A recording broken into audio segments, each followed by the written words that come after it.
All right. Good evening. Get this thing started off here with a fresh mic check. We just about did not have a show because of some issues. To make sure that everything is good.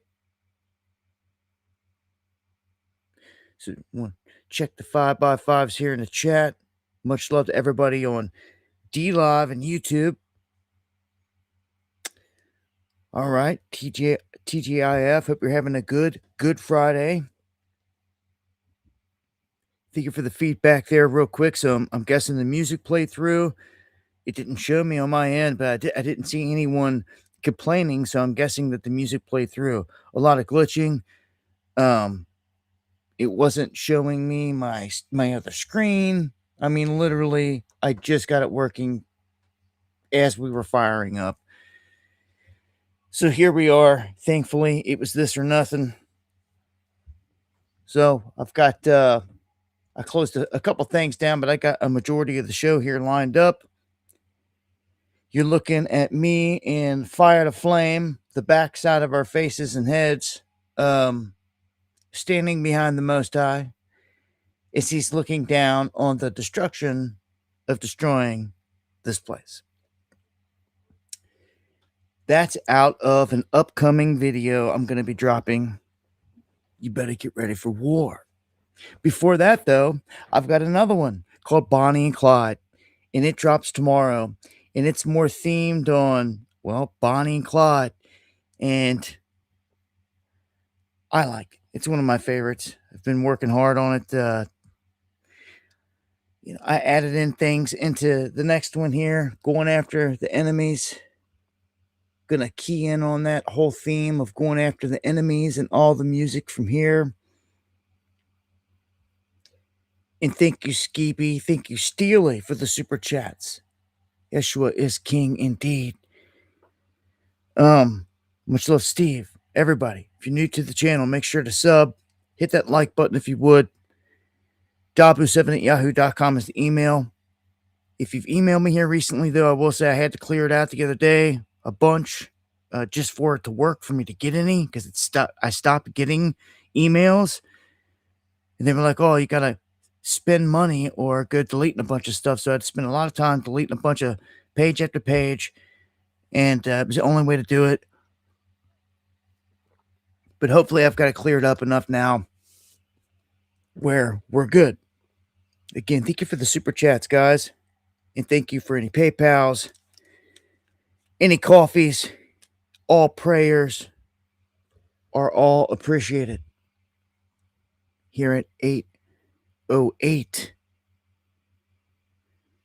Get this thing going. And again,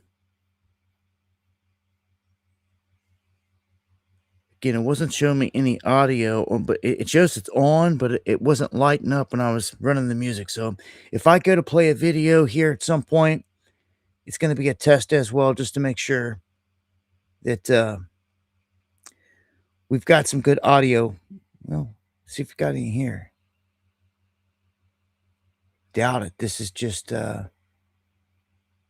probably not even going to play, huh? Well, I'm going to start off here with this story on Artemis. I feel like this whole thing was a big sham. I've got a ton of stuff. I don't know what they've done over here on the Gateway Pundit. I've got an ad block thing on. It's like they've stitched in some stupid images that aren't even ads. I don't get it. Try to play this.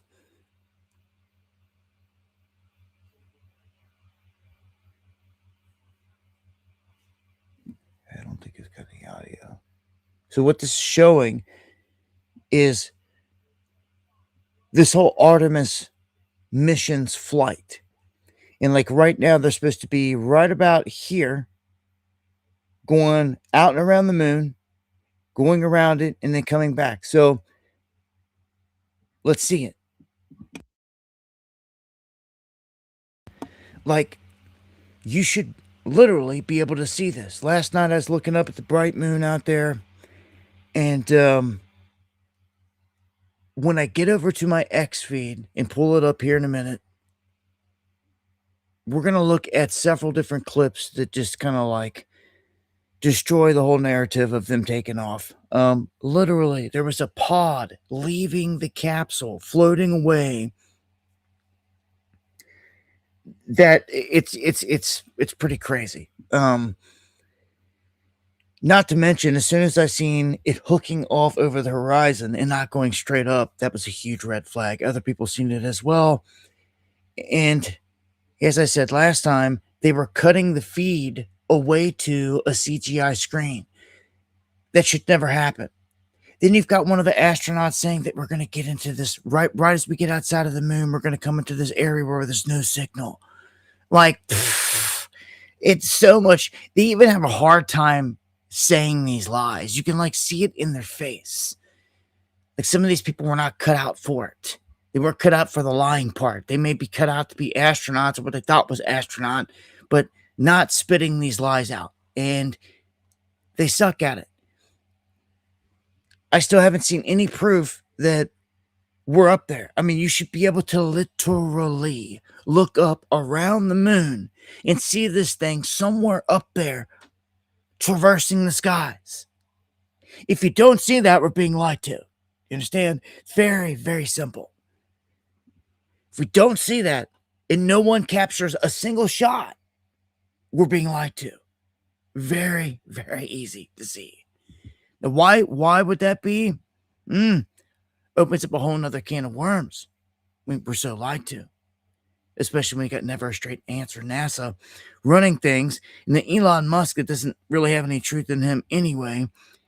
I mean, if he's going to drop any truth, it's going to be kind of cryptic or he didn't mean to do it. kind of ordeal. He's very cryptic with what he puts out. For instance, he came out and told the whole world in a meeting here within the past year that he's an alien. The whole crowd, everybody laughed. Ha ha ha ha ha. And he very seriously looked at the guy next to him and said, "See, I told you." They don't believe me. And he said it like they're idiots. You wonder why they treat us this way. She was like, "Okay, you want to not believe me? Then I'll just go ahead and keep on buffaloing you." And then he went right back on into his role. It was easy to see for anyone that has a brain, I think. Like, he told everyone he's not a human. And if there's anyone on the planet that had odds of not being human, like maybe split, I'd say it's him. Amongst, a bunch of other people you could choose from, but the world's richest man and on top of the game, on top of space, on top of all this. And by the way, he goes on to say, when he flipped back into his human role, he's like, "All right, you want to be dumb little idiots and laugh at me? Then I'm going to feed you dumb little idiot information." I think if anyone out there would know if there's aliens, it'd be me. We've got satellites and all this stuff up there. So he goes ahead and he feeds them the lie, the story. And most of them just take it hook, on, sinker, like they normally do. And you wonder why they go along with the charade. It's because the people partly are so ignorant. It's like they're begging for it, like they deserve it. When someone comes out and tells you that they're a different life form, maybe that was the moment and they tested the world. Literally, they laughed it off like they normally do. When they announced Space Force, they did the same thing. The yuppies and the sheep that sat there like, Space Force. Well, it was a real thing. Tards. And there's a real operation going on. You can argue over what's going on up there and how it's made, designed all day long. To me, it's kind of idiotic because you have no proof either way. So you're just sitting there wasting time and energy screaming at each other over the shape of all this when you can prove none of it. You could prove none of it. You actually could if you wanted to, but no one's got the balls to do it. Okay? Those that have the money get comfortable. They don't have the balls to do it. You could simply launch a weather balloon up into subspace with cameras on it, live streaming the bitch, and there'd be no question asked. Put it to bed. It seems very simple, right? How come no one would do it? Just like I just said. Like I just said. Either everyone's too broke, don't have the money to do it, or once they get the money, they become bitch and they don't do it. It's one of the two. What are you scared of? The truth? Being legendary? You know? That's how I see it. Trust me, if I had the money, I'd have did it. But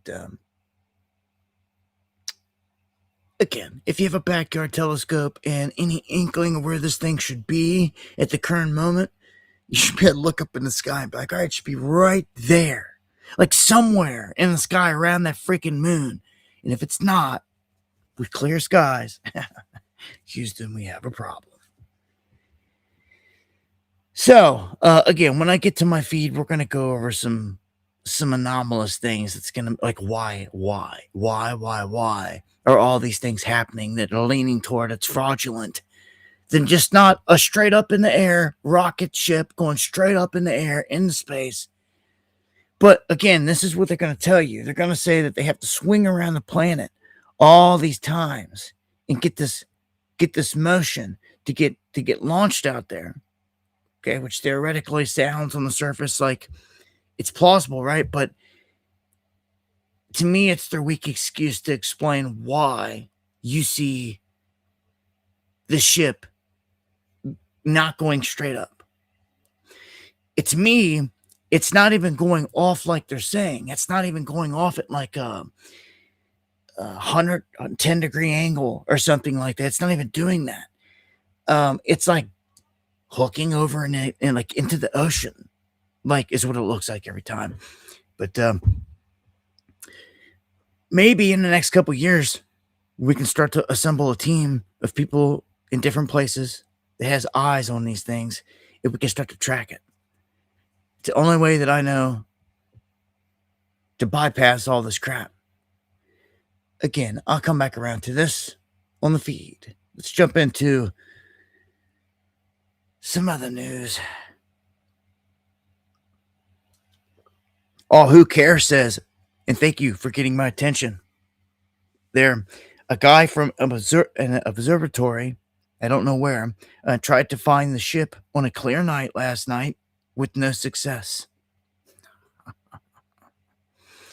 And see, you should be able to, you should know the information. Like, they're tracking this thing, the telemetry data, all this stuff, like everything about it the whole way, right? So you should be able to like go on their site, go on NASA site somewhere, and you should be able to find out where it's at, like currently. You can with the ISS or anything else. You can go and you can track the ISS where you can walk outside and you can look up and you can see it pass over your head. Now, for all the tards out there that say satellites don't exist and all this other stuff, well, they've got that one down to a T. Also, for all the tards out there that say satellites don't exist, I'm out in the middle of the jungle, out in the middle of nowhere, basically, Appalachian jungle. And there are no towers around here, not even cell phone service. And you want me to believe it's some fake tree out there is my tower that I'm getting a signal off of and broadcasting to you right now. Ridiculous. You're so damaged. Like, if you're going to believe and have some substance, have something to back up something. Like when I tell you that the earth, I believe, is hollow, it's for a reason. I have substance behind it because all kinds of ancient stories tell of it. Let's just start there. And even my bloodline of Indian, they tell of it too, of going inside the planet. So there's reason. I have substance. I have a reason to believe it. When I say the moon, also, I believe is hollow. I have a reason because they smacked it with instruments and the whole world listened. With all their instruments. Couldn't lie to every single person. Everyone locked in and just listened. And it rang like a bell. Didn't thud. It rang like a bell, which tells you it's hollow. So when I say these things, I have reasoning behind it. Not that, oh, the moon's square and flat. We can't prove it. Like, just,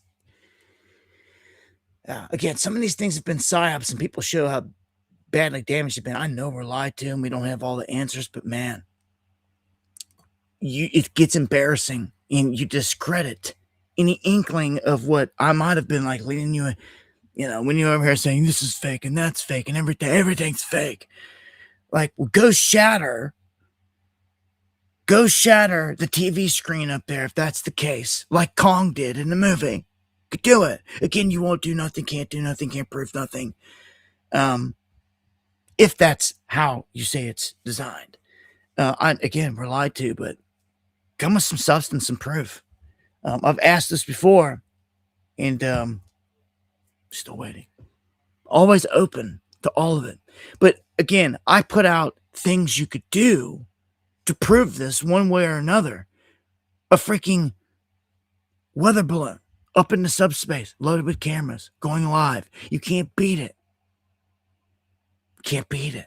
Once it's done, it's done. It's legendary. And I guarantee you,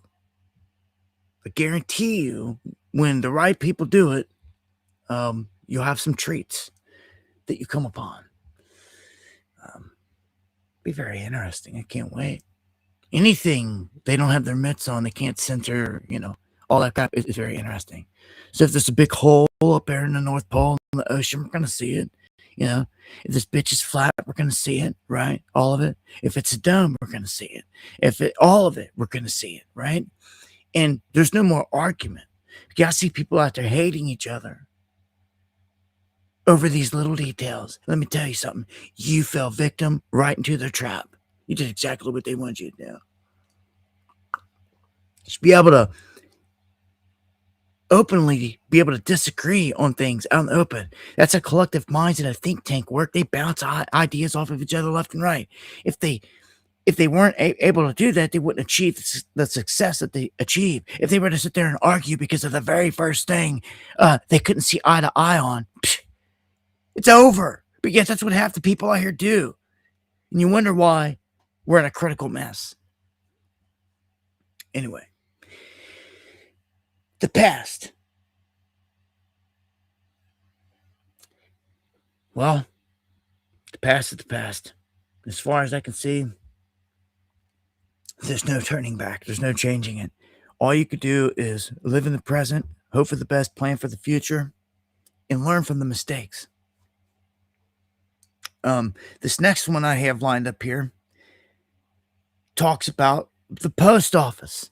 Hold up. Comrade says Fox News posted 2 so-called pics taken by Artemis crew of Earth. I reported it for misinformation. That's so funny. We're gonna get it back into that. I'm gonna come back around to all that. How could I not? I just got it all in my X feed, and I've got it shut down right now because I just want everything to run smooth. I open up too many main platforms. Sometimes it may be what's causing issues. I don't want any issues, so I'll just pull it up here in the end. Like I said, we'll come back around to it. Artemis equals AI slob. I've said that myself before. I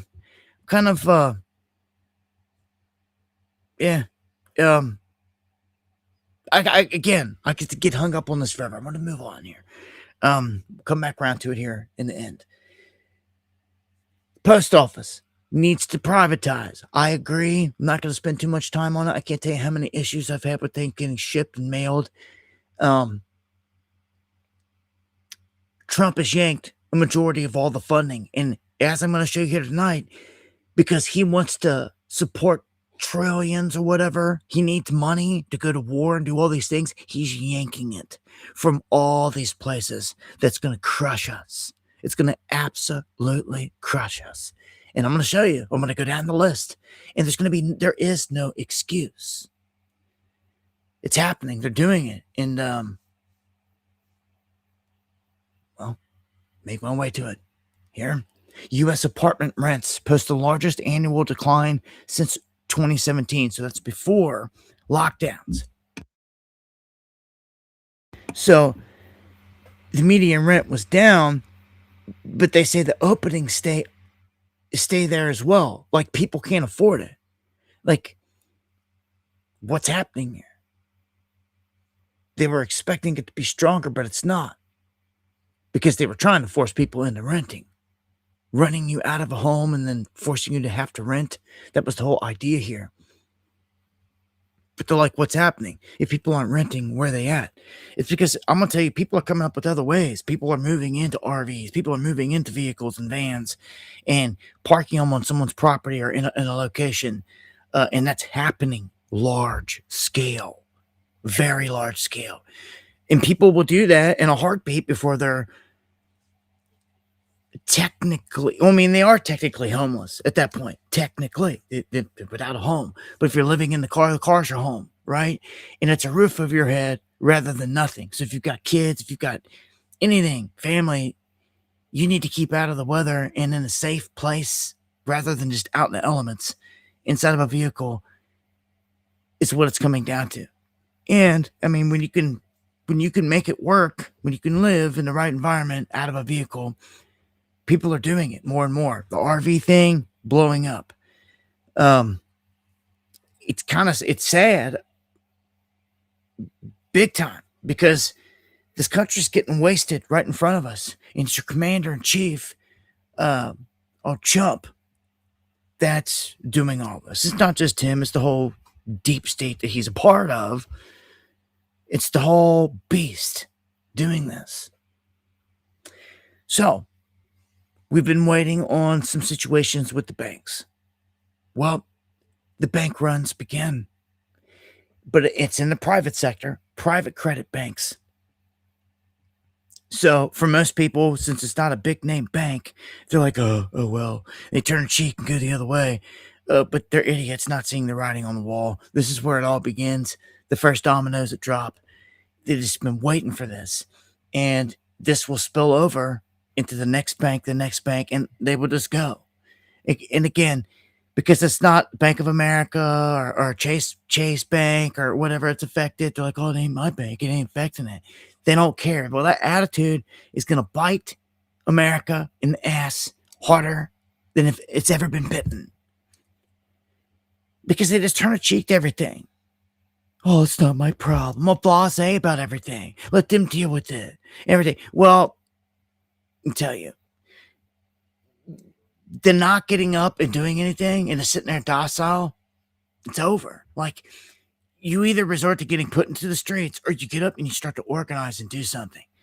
I mean, if you're going to wait till you're in the streets to organize, like homeless in the streets, that's on you. It's going to be a lot rougher. Then you're literally fighting for survival on a daily basis. And people almost don't have the energy to put up that fight, right? Because, I mean, that's where they got everybody at right now. That's what they want. They want everybody working your tail off to the fullest extent, 40 plus hours a week, 2+ jobs per parent, and stretched to the max, and still not able to make it. So when I tell you these people are all homeless, I didn't say they were all jobless, because that's not the case. That's where we're at. Go watch these videos, man. These people living in these camps. They go to work. They do all this, do everything. They clock out. They go to a rest stop, get cleaned up, wash up, this, and that, and they go to the vehicle, and it's the night, you know. And that's it. Open their eyes, back at it again. It's no different than anyone else, but they're staying in a vehicle versus a home, right? Is that what America's come down to? We're getting like degraded right in front of our face. So the banking sector is where it starts. And I'll warn of a lot of things. The big things to come. Holding your money hostage in the banks is coming anytime.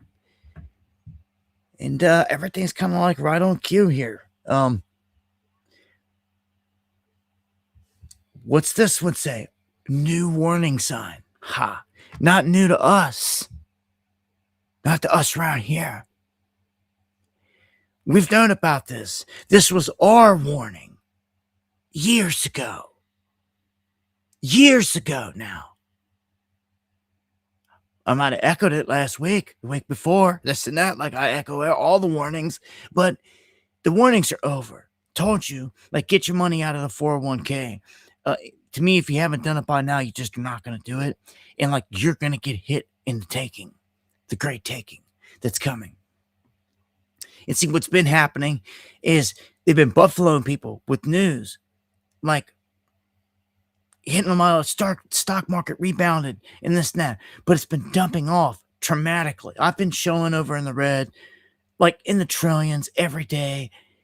So when they come back, like, oh, it rebounds, this and that, people get excited. It's like, no, it rebounded a fraction of what is shaved off. And like, what's happening to you is you're getting shaved constantly. Say you had 100,000 sitting in an account and it gets shaved. It becomes 95 and it gets shaved. It becomes 90 and it gets shaved. It becomes 85. It gets shaved. It becomes 80. All right. And this is how they slow take, just taking chunks normally. So the great taking per se is the big event where everything collapses. How does everything collapse? It collapses when big dogs sell. What the collapse is when the price and everything falls down and comes down. How can the price of anything come down? Well, when the big dogs, Elon, Berkshire, well, you're not going to catch Warren Buffett getting caught in it. He's smart. We all know this. He's sitting in a world record amount of cash. Hundreds of billions in cash. Not millions. Billions. Now, if you were to walk into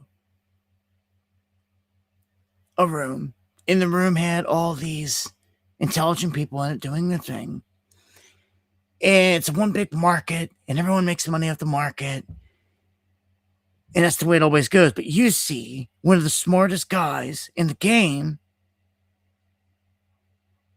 just sitting over here with a hoard of cash and some gold and physical assets and not a whole lot in the market. Not a whole lot of skin in the game. Yes, some, because if he didn't have any, it would look obvious. But the hoard should make it look obvious.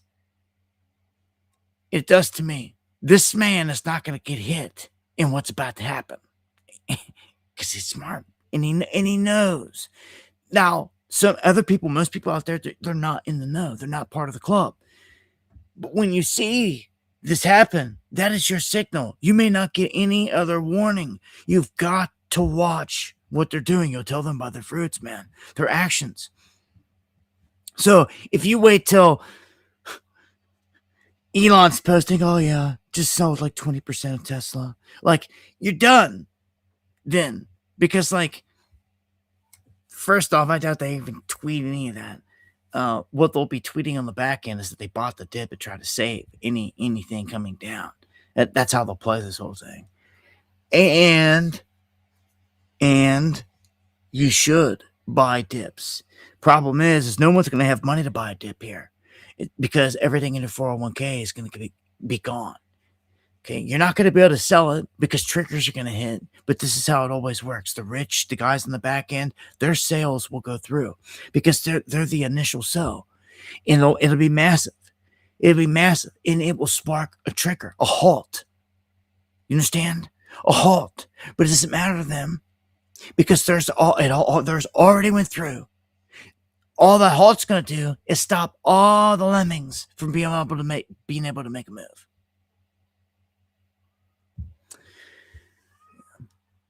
So 1 in 4 workers have cut their 401k. Huh?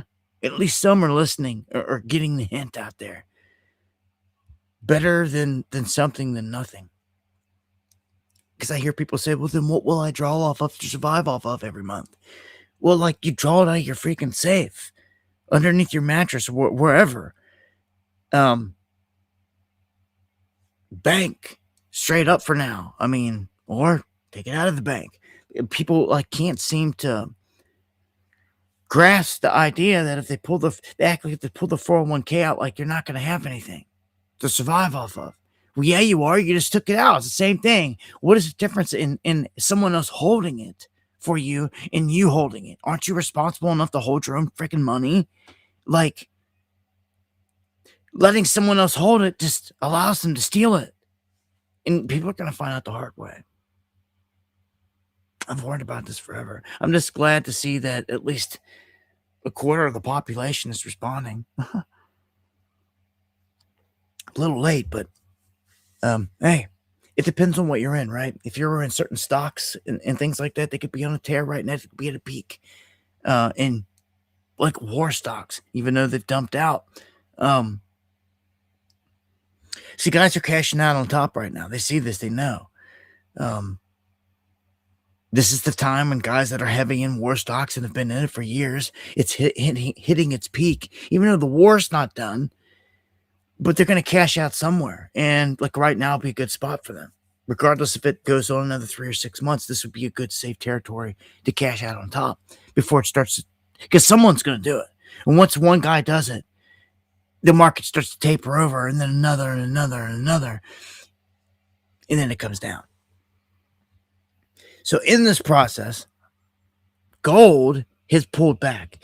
And some people have been like, well, I thought gold was supposed to run every single time war broke loose. No, nothing is a guarantee every single time. There's patterns. History often rhymes, doesn't repeat to a T, but rhymes as they put it. So it comes close. I explained this before. I'll explain it one more time. You have a situation where a bunch of rich people around the planet were heavy in gold already. And when the situation in oil broke loose, you have to, if you're not sitting in cash, but yet cash is still the item to use to buy things. The US dollar is. It still is, right? This very second. So you have to sell something to buy other things. Okay? If you need to emergency go buy a bunch of oil and the guys aren't accepting gold as payment, you need dollars. Or whatever they're accepting, to be honest. Which the game could change and they could switch from dollars to Chinese currency, and then that would kill the dollar. That's been talked about plan all along. But what you have here is a situation in real warfare where countries have scrambled. I mean, all the Gulf states have been getting hit. Saudi Arabia, UAE, all those places, just Kuwait, just getting pounded out. So they need to go buy fresh defenses, fresh missiles. Their desalination plant just got wiped out. It needs to be replaced. Like all the stuff, they need cash. Do you see? How do they get cash? What's the one thing that you stocked up the whole time on? Gold. Do you see? So they've sold off the reserves, some way more than others, just to stock up their cash pile so they can go and buy all these things. Because it's how it works. And that pulled back the price, which this is a gift. It's a gift. I'm hoping that when the war does taper off, this thing hit, like, I'm watching silver. You should watch gold. Obviously, it's the driver. It's at 46.93. But silver's my baby. Okay, silver's what we're watching. It's what's going to bring all the gains. It's what's brought a majority of the gains. We did a 10x over the past decade. Are you kidding me? Like, this is it. As I said before, if you missed it, the goal, stack 100 ounces of silver before it gets to 100, or 100 as a base price, and hold it for 10 years. 10x it. I think you'll 10x it in 5 years, to be honest. 2030 is going to bring about a lot of change, even forcefully. And they're trying to, on Trump's watch right now, usher in a lot of these things that may have even been delayed in the past. That's why you're seeing it so rampant right now. And like, the gloves are off. He was here. He's here to do this job. Of resetting the entire world. That's what we're witnessing. So silver at 73.77. That's a decent range to buy a few. 70s. I mean, this thing takes off in the 80s, it climbs back up in the 90s, you're gonna be kicking yourself. Like, why did I, but that's why you average in. So here I'd take a good stab. I can't afford it. But if I was someone looking to do so, I would. Cash is king. Dowd sees $10,000 gold as the credit market is starting to end the party. So when the collapse does happen and all this does reverse, see, there's going to be an economic reverberation from this whole war thing, which is happening right now. It's beginning right now. When it finally catches up, there will be a big run. I don't know where it's going to be. That's why I said, but silver and gold takes off. It takes off. It's what it does. And when it levels up big time, it levels up big time. You're either in it or you're not. That's why I said getting in silver right now is worth it to me. We just hit 120 for crying out loud. This is a great pullback. You're talking like $60, $70. That's half of the price pullback. Are you kidding me? Like, you definitely take a stab there. And if $50 silver rolls around this summer, dude, better be gobbling up like hungry hippos. Like, I'm telling you, in terms of investment, I mean, but that's when things get boring. When things get boring, people are like, oh, they forget about it. And that's why they missed the opportunity. They quit stacking. That's why they missed it last time. Okay. So Trump, he revamps steel, aluminum, copper tariffs. So they're back because he does whatever he wants here. Even though judges said you can't do this, you can't do that, he don't care. He really doesn't. He's so brazen. He imposes 100% duties on patented drugs. You know what this is going to do for people out there that need medication and stuff that comes in from other countries? It's going to wipe you out. Everybody is about to get hit large scale. Wait till I go down this list. Here's one. We dodged a bullet here, really.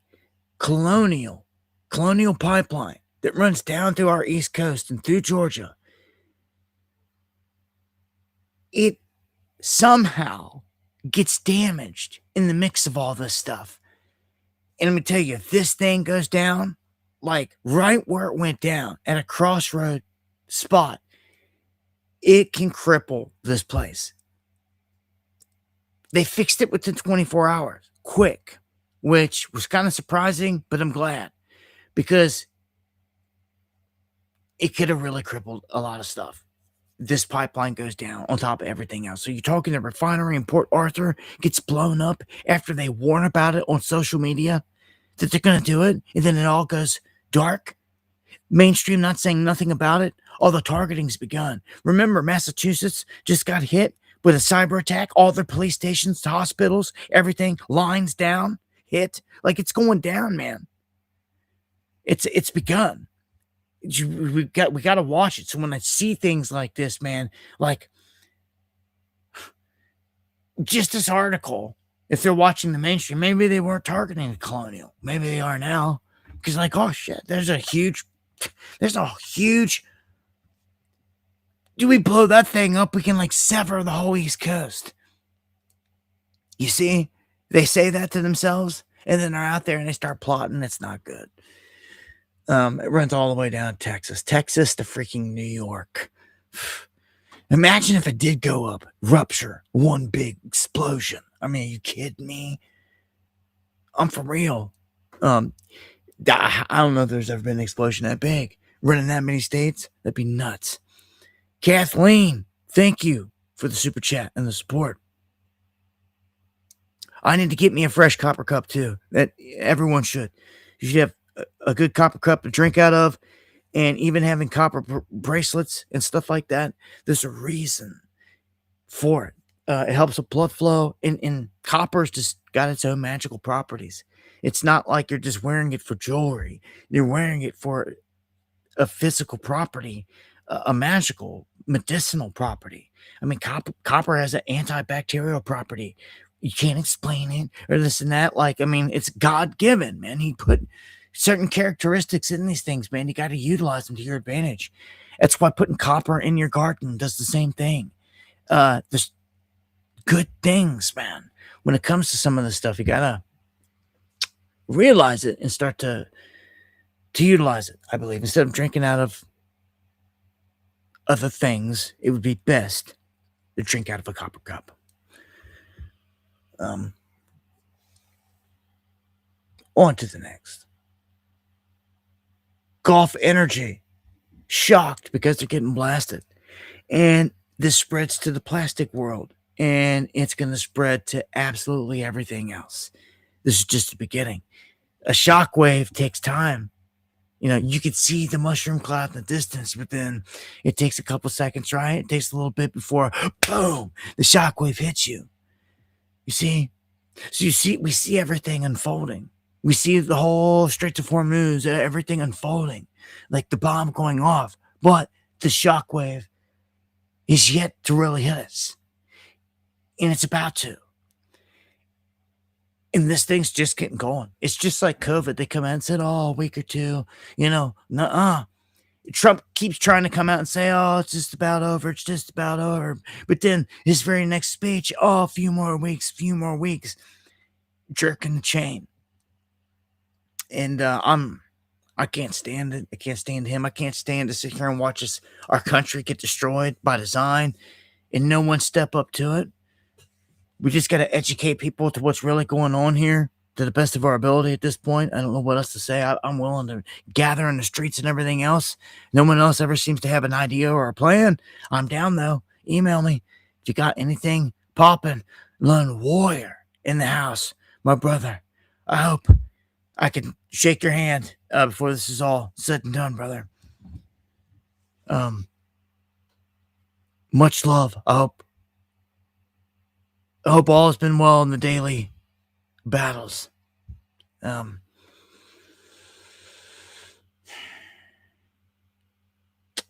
Australia considers emergency powers to protect the domestic gas supply. So I told you last time, guys are freaking out. They got like 4, 5, 6, 7, 8, 9, 10 gas cans pulling up to the pump. Pump's running dry. This is Australia, ladies and gentlemen. Civilized world, Australia. Right? You don't live there. It's not happening in your neighborhood, but it's happening. Okay?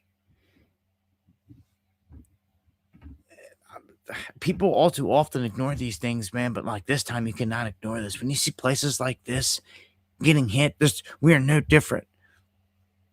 Only thing I'm going to tell you right now that is masking this whole thing is it's not being said, but I'm going to guarantee you on the back end, Trump and this administration is keeping by force gas prices at a certain point in level, period.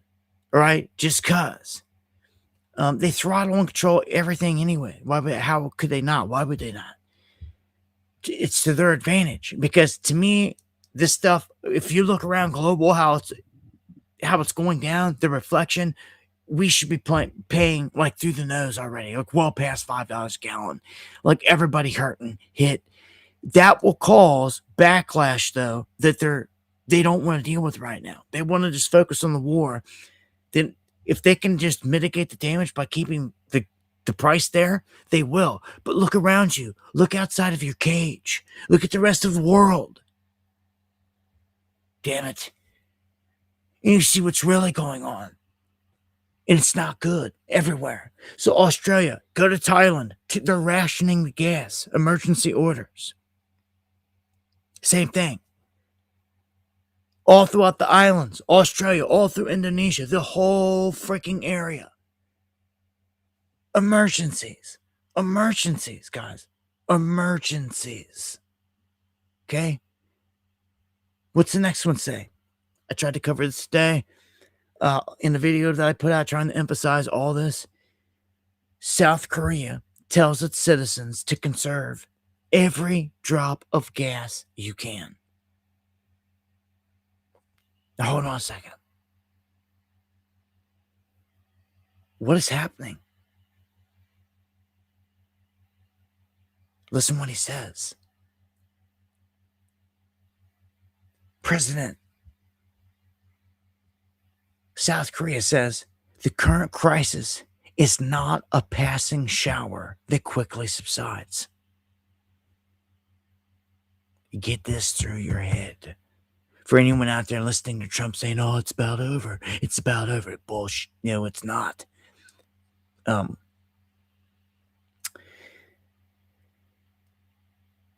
he says, but rather this is a massive storm whose duration is uncertain, making it all the more severe. You're witnessing not just the Gulf or the Middle East, you're witnessing all the other surrounding areas fanning out, all the way to Australia in panic mode, South Korea, panic mode. Save every drop of fuel. Dumbass Americans just keep on pushing like nothing's happening. They're going to get hit the hardest and hurt the worst.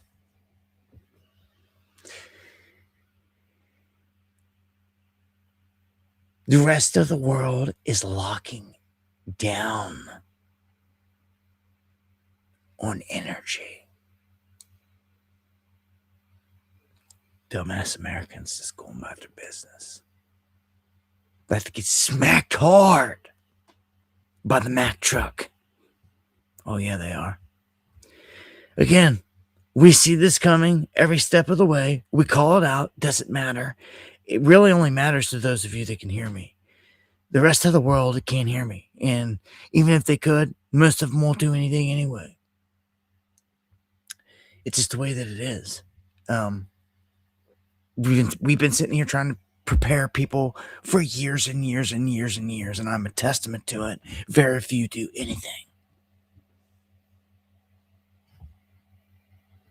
See with my own eyes. Live it. I do it. I take it off grid. I walk it. But very few do. All these people talk all this stuff about going off grid and survival and all this. You know, I don't know a single person that's off grid.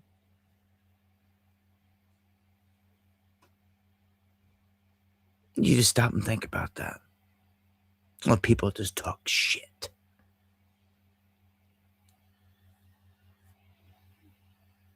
I don't hear no excuses. Oh, maybe they can't do it. If I had nothing and made this happen, we hear no excuses. That's all people have all day long. So, in the end, remember, and I know there's a handful out there that actually do this, but again, I haven't met all of you. And some of you I look forward to me. That's why I want to meet you, because you did do this. You did take the steps to prepare. You did take this serious. You did take this serious.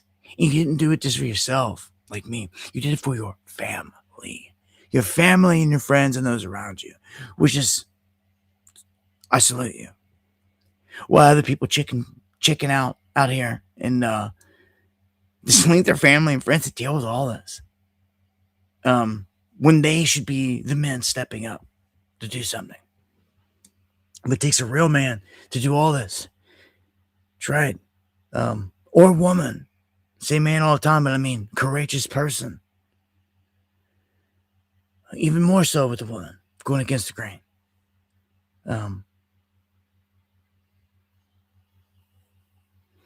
The money. All right, let me just look over a little bit here. Let me look over to a couple people that might be talking shit. Like Joe Dirt says, if you were off grid, you'd be offline. Is that how you see it? I'm not connected to a cable. I'm not connected to the grid. Using Starlink to connect to you right now. That is true. That is true. You wouldn't be getting this communication smart ass. Right? You getting your laughs in on it? I hope it was worth it. I hope that one was worth it for you. Let's go to the next one. Off grid with a Neuralink chip. You talking to me? Because I ain't got no Neuralink chip. Never will. Now again, are you just talking shit? Because that's what most people that's all they can do is be a keyboard warrior. I guarantee you half the people who try to talk shit to me wouldn't say it in the flesh. I guarantee you that. But is what it is. You got to deal with yourself at night when you get to bed. You're like, oh, I was a troll in Dapu's chat tonight. How legendary of you. How awesome of you. You changed the world tonight being a troll in chat. Let me tell you. how pathetically small humans feel tonight when you go to sleep. Ah, yeah. Oh, okay. Yeah. Well, I wasn't blasting it the second one because I didn't know. But when you wanna get my attention, I can turn the crosshair your way.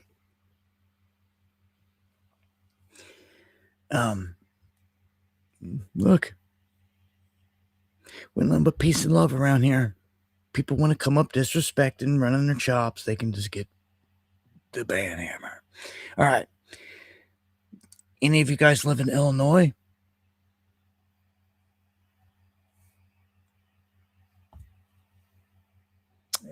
Well, you. Oh, is he, Jimmy? Well, thanks for letting me know. Thanks for letting me know, because that guy must have sit over there and just be like eternally butthurt and just get clicks off of trying to say my name. But is what it is. Whatever. I don't need to say that guy was a mod one time on this channel and he got caught deleting people, and he admitted it to me. So you think what you want about certain people. I told you I've been in this game a long time. All these characters with other channels that are out there that you think might be cool and this and that, I've already gave them a chance, and it then stuck the knife in my back. So you can just act like you didn't hear that and wait till they do it to you, or you can learn. Yeah.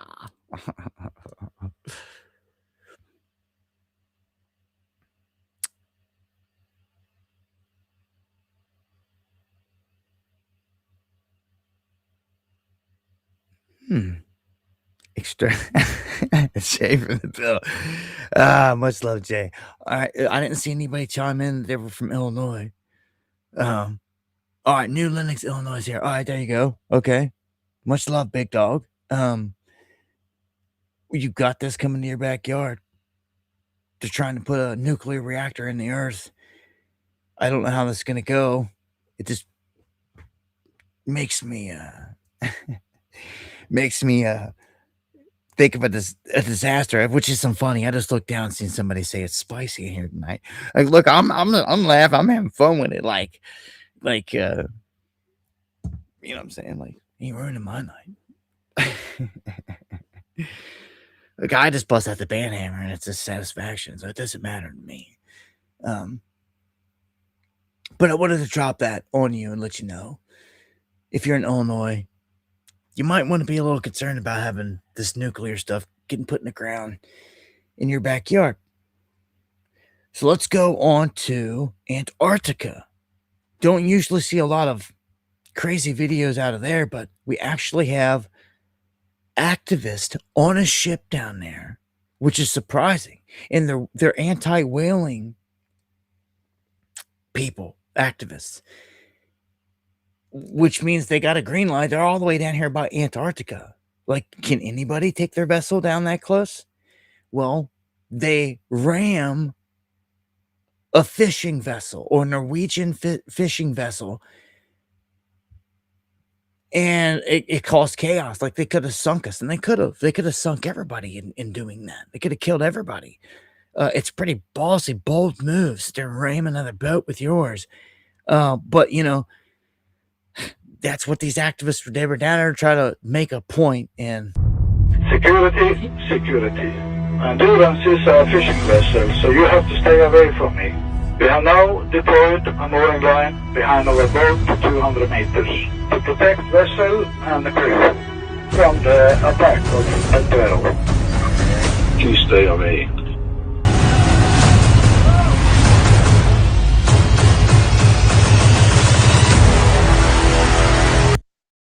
I guess, oh man, you trying to promote this in the Krill Wars? I mean, are you trying to make it into a movie or what here? Like, or a show? I mean, because that's what I took out of it. Felt like a promo out of a show you're gonna see on Discovery or something. I don't know. That's what I took from that, man. Especially when all the music came in. What? Like, like a natural clip is gonna have dudes out there yelling and screaming. It's gonna be a natural clip, not that. That was like completely. I don't know, man.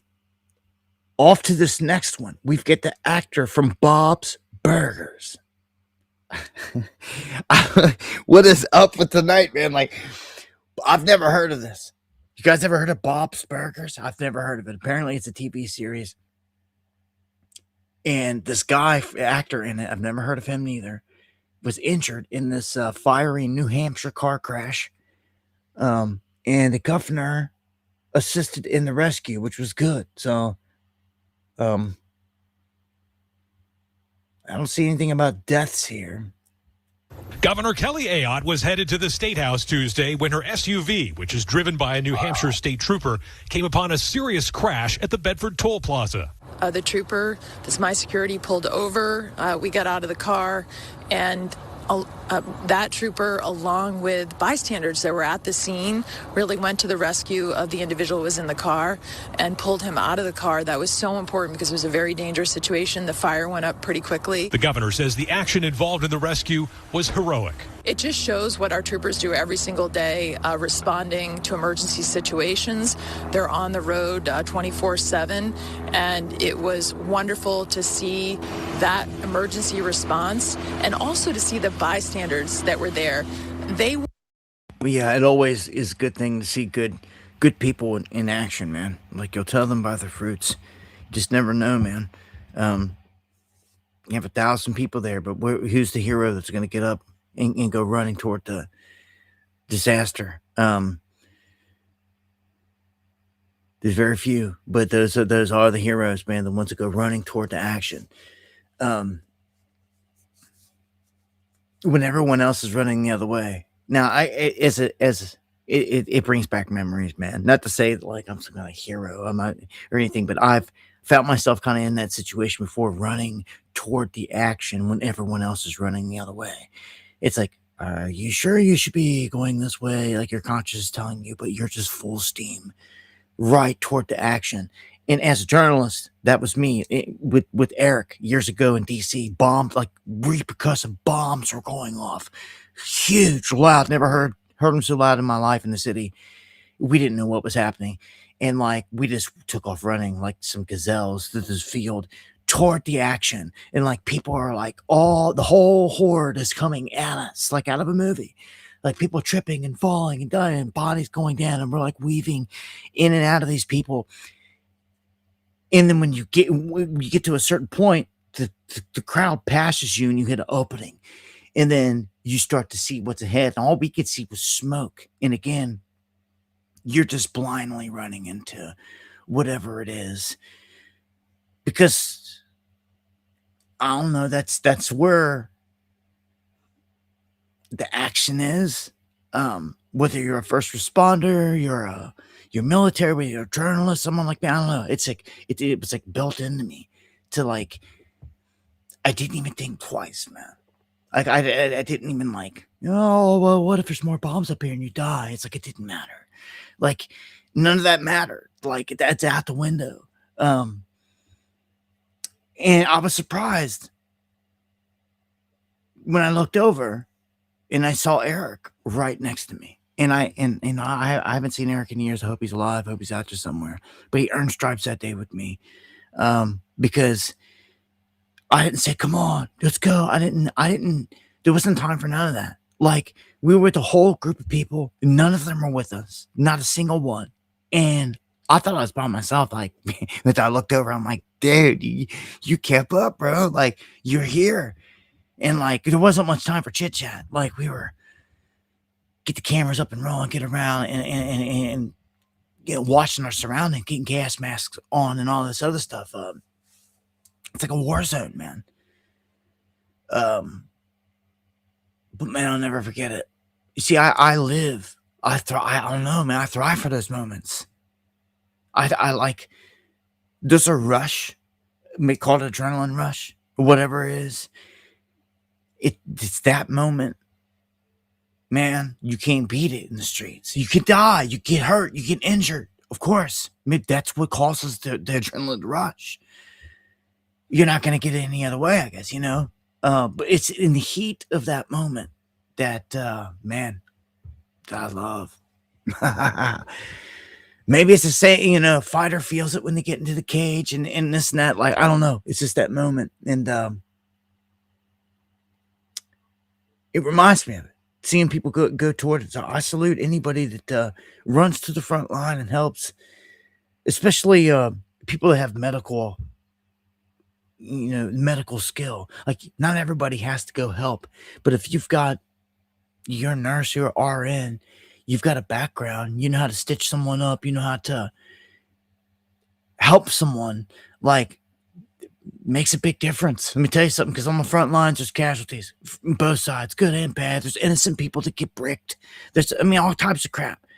So it's like a war zone, man. It's the closest thing to it that I've ever seen that you're going to be on in this country, civilly, without actually going to a real war zone where you're just going to get mowed down by like Mossad. Let's go to Tiger Woods. I wish I could get an interview with him. I'm sure everybody's thinking that, but you got to get interviews with these guys, like when they're not in trouble and it's not hot, and you got to catch them slipping one day, like down the road when like all this is blown over.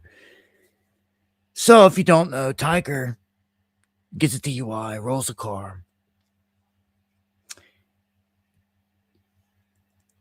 He gets caught with pills, I heard, in his pocket and a bunch of other stuff. But like instantly Trump was like, yeah, it's my friend. It looks like he was in a little trouble, but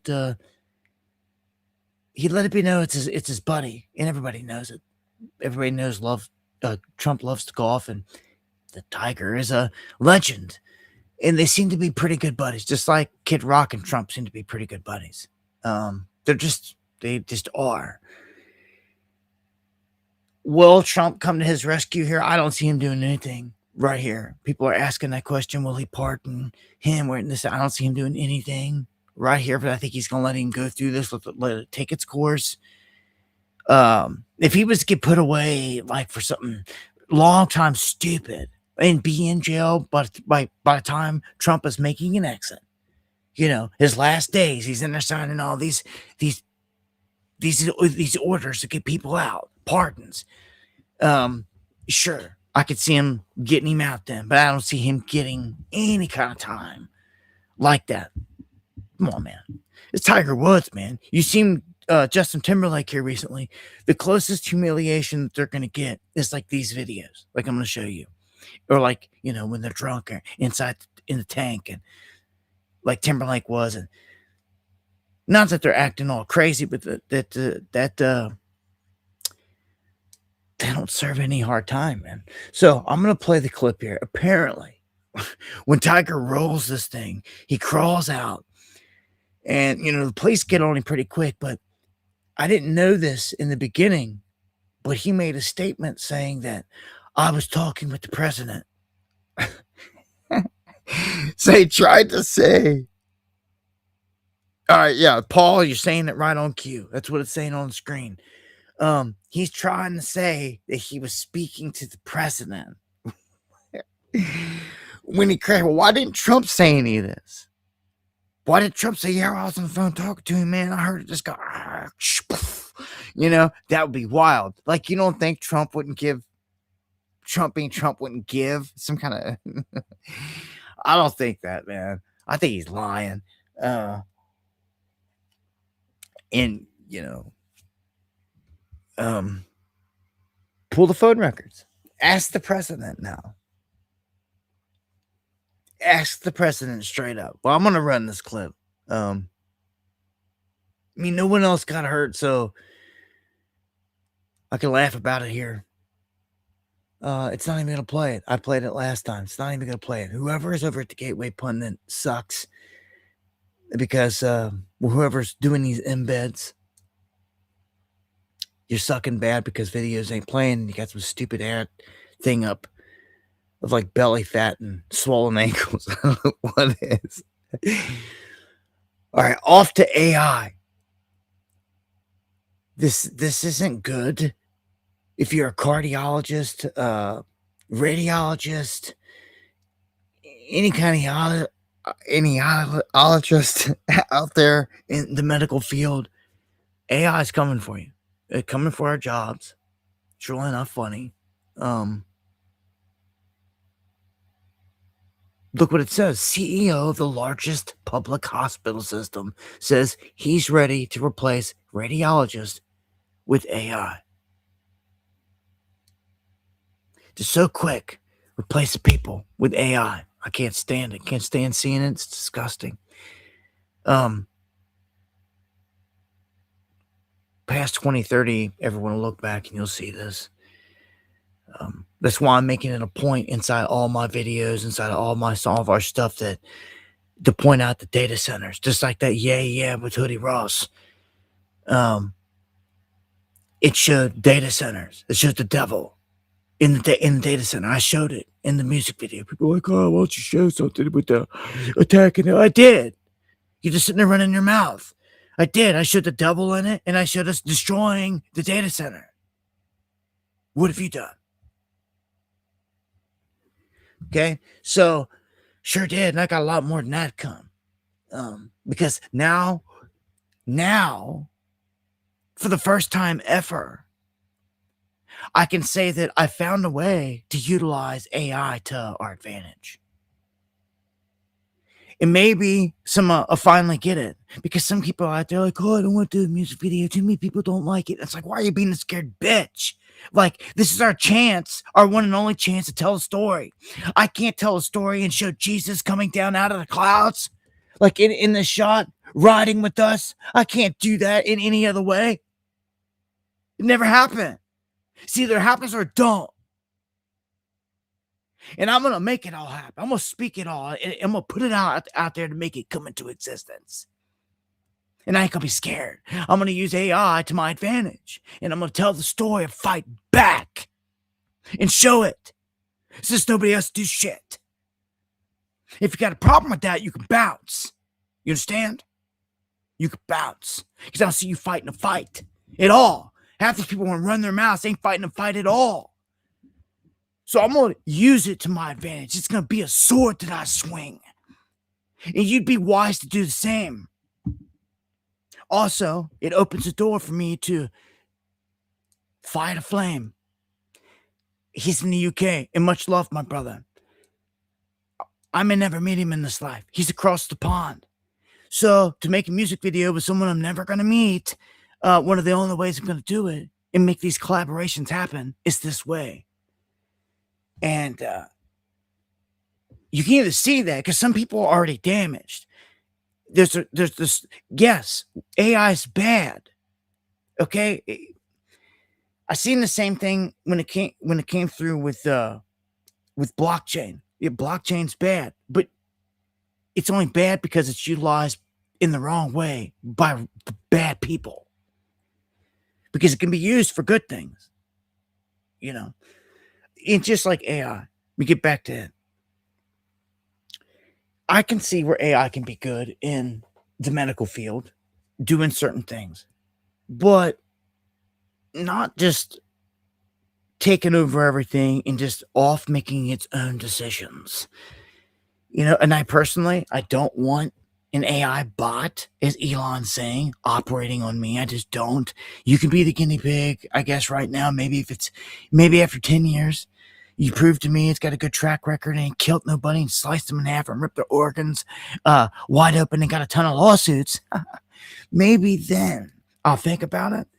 But I'm not going to be the guinea pig on AI bots, you know, out there operating on me, you know, in a crazy, you know, heart operation or, you know, inside operation. Like, who, I don't know. If it's a last resort, it's that or die. I could see it, but like, you know, with AI, the big threat is it's taken over everything. It's everything we said it is. The data centers are key. It can't exist without the data centers. The data centers are its heart. They're the key to it. They are. We see this. Thank God. Thank the Most High. like the other stuff he allows us to see in advance. Lets us see that, like, well, this whole AI beast that's coming about, it cannot operate if the plug gets pulled on it. So for all the underground, pure blood soldiers in the future that are fighting this beast and trying to find a way to stop it,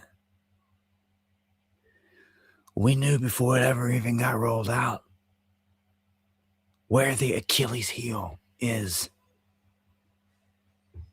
This is why Trump says they have to have their own power plant, because they don't want them going down at all. This is why they have gun turrets, machine gun turrets, anti-drone turrets going up on these facilities. They're that important to them. They don't want they can't have them go down at all, because once they have all this up and connected, it's like the beast is connected all around the planet in a big web, you see, feeding in to every sector, every place, and every place that has a data center. You're feeding in all your local stuff to the beast. You see? And like a web, it all goes back to one central place. And this is the real key. Hear me, and don't ever forget this. Somewhere out there, somewhere, and I doubt they ever let anyone know where. They may even fake it. There's a central mother base where it all falls back to. All of it. If you can find out and you know where, just follow the trail where they are going.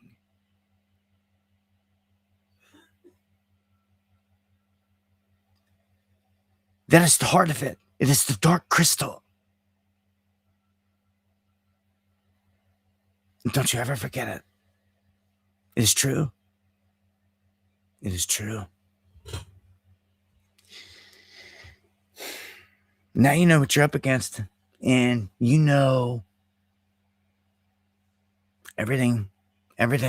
It's all there. It all comes down to, will people ride? Or will you get replaced? Ride or get replaced. Ride or get replaced. Which one? I would like to think if righteous people were just in control, there could be kind of an even ground, a smooth rollout. But no, we've got tyrannical Elons wanting to put a neural link in your brain. I don't trust none of these people. I say it all the time. All these billionaires, we don't have a single righteous one fighting for us. Not even one we can gravitate toward. Not even one to say, oh, look what he's doing over here. Helping the homeless, sweeping up the vets, training the youth against the beast. Putting desalination plants on the coastlines, at least in their local state, like nothing. It's nothing. It's like, come on, we can't get one. It's like overloaded with demons. Like, we ever heard this before? Yeah, it's not even fun. It's not even fair. Like, I don't even want to cycle back in. Count me out. Yep, I will be in the chamber complaining to the Most High. We get in there, because I'm saying it now. The experience that this place is just like in the days of Noah. It's why they wiped this place out. The souls were complaining to God, saying it's too crazy. We don't want to go in there. The Nephilim are eating everyone. And he wiped it out. If I don't live to see the end in this ticket, then I guess I miss it. It's okay if everyone thinks it's going to be the cool thing. Oh, I lived in the end time.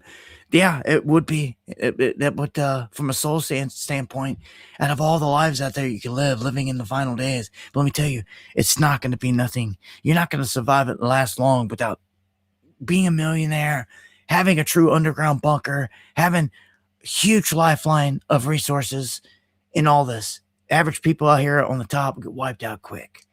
Everybody. There won't be many people left. Not when AI and robots are scouring the place. Oh, there's a human. Get him. 2035, that's possible. Like large scale. Anything past 2030, I feel is possible with this. Wait till you see some of the things I'm about to show you. I mean, some of them you should already know, but some of the things I'm about to show you is like, all right, let's go. And this is China. Okay, what I'm about to show you. Our government, they got their own weaponry. They got their own, all this. You already know, Boston Dynamics, like all these places. But this is just showing how easy it is when you've got just one of these robots with you. They can go in and clear a place. And say you've got a guy sitting on a corner right here. See this guy? He's sitting here in the prime position. Soon as somebody comes to the door, he's shooting. And like they're shot. Soon as somebody comes in, like anyone comes to the fray, they're shot. But this this bot comes in, bulletproof. And it's be also firing on him. Because the bot's going to pick him up through its facial recognition and everything. It's going to pick his movement up. It's going to pick it up. It's going to pick him up instantly and start firing. Or could, at least. Let's watch. All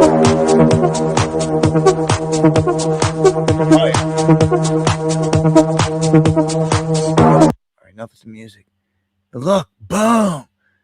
So ran the dude off the corner, rolls around the corner, and and it checks the room. And you can bet these guys in their headset, somebody's got a flip down where they're watching everything the bot can see, at least through one eye, to like a left eye or something, right? These bots can, man, it's game changing. One bot, yeah, he's got a huge gun loaded on top of him, camera set up, everything. So he then ran and blew, and he came around the corner and blasted a huge device there. I mean, this is demonstration as well. I mean, and look, you got the bots on the outside. See this drone? You've got one drone that will watch and film everything. It will watch everything. Anyone runs out, it's going to alert you. It's going to tell everybody. And then you've got a couple other drones that are armed, and they could just dive bomb. They could just dive bomb the dude and hit him. C4, boom, just like you do in Ukraine. Just right in on them, fly right in on, boom, blow their head off with C4, with the drone. It's what they do all day long in Ukraine. Ukraine is what they're calling the kill box, the AI kill box. I think I got one on that here in a second. India unveils AI kamikaze drones. Just great. So India getting into the game here. Cheap loitering munitions. And they're probably going to sell some as long as they're effective. And drones like this doesn't take a lot. They probably seen to make. And they made them in mass, cheap. And they're kamikaze. Of course, they're going to get blown up. So the device itself is getting destroyed. You're just packing an explosive to it. So they just got to make a drone that is cheap, that flies well enough, and carries good enough signal to do what's needed. That's really the main thing. That's it. And all that technology has been long mastered. Carolyn, I'm on it. Thank you guys for the coffees and the support tonight. I appreciate it to the fullest. Much love. God bless. So these are AI kamikaze drones. Okay? AI. It's making the decision. That's the scary part. What? Like, yeah, it's out of hand here. It's out of control. It's way out of control when it comes to this stuff. Way out. So a new bill opens the door for killer AI weapons.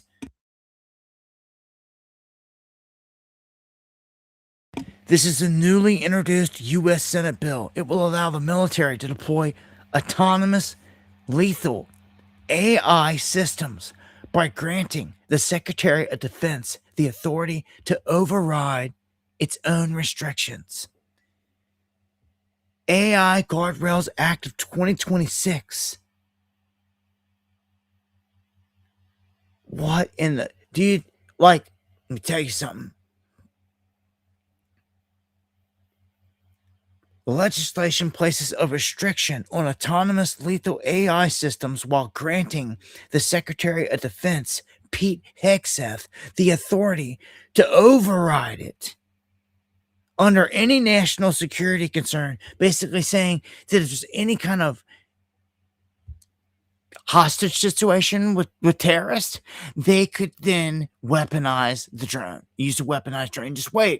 Just wait till they stage an event and it's a U.S. citizen that's a terrorist by their book that's holding people hostage. And the only way that they could take them out, they could take them out right the hell. They may even pull off an event and let people be like, we can kill them right now, but we can't.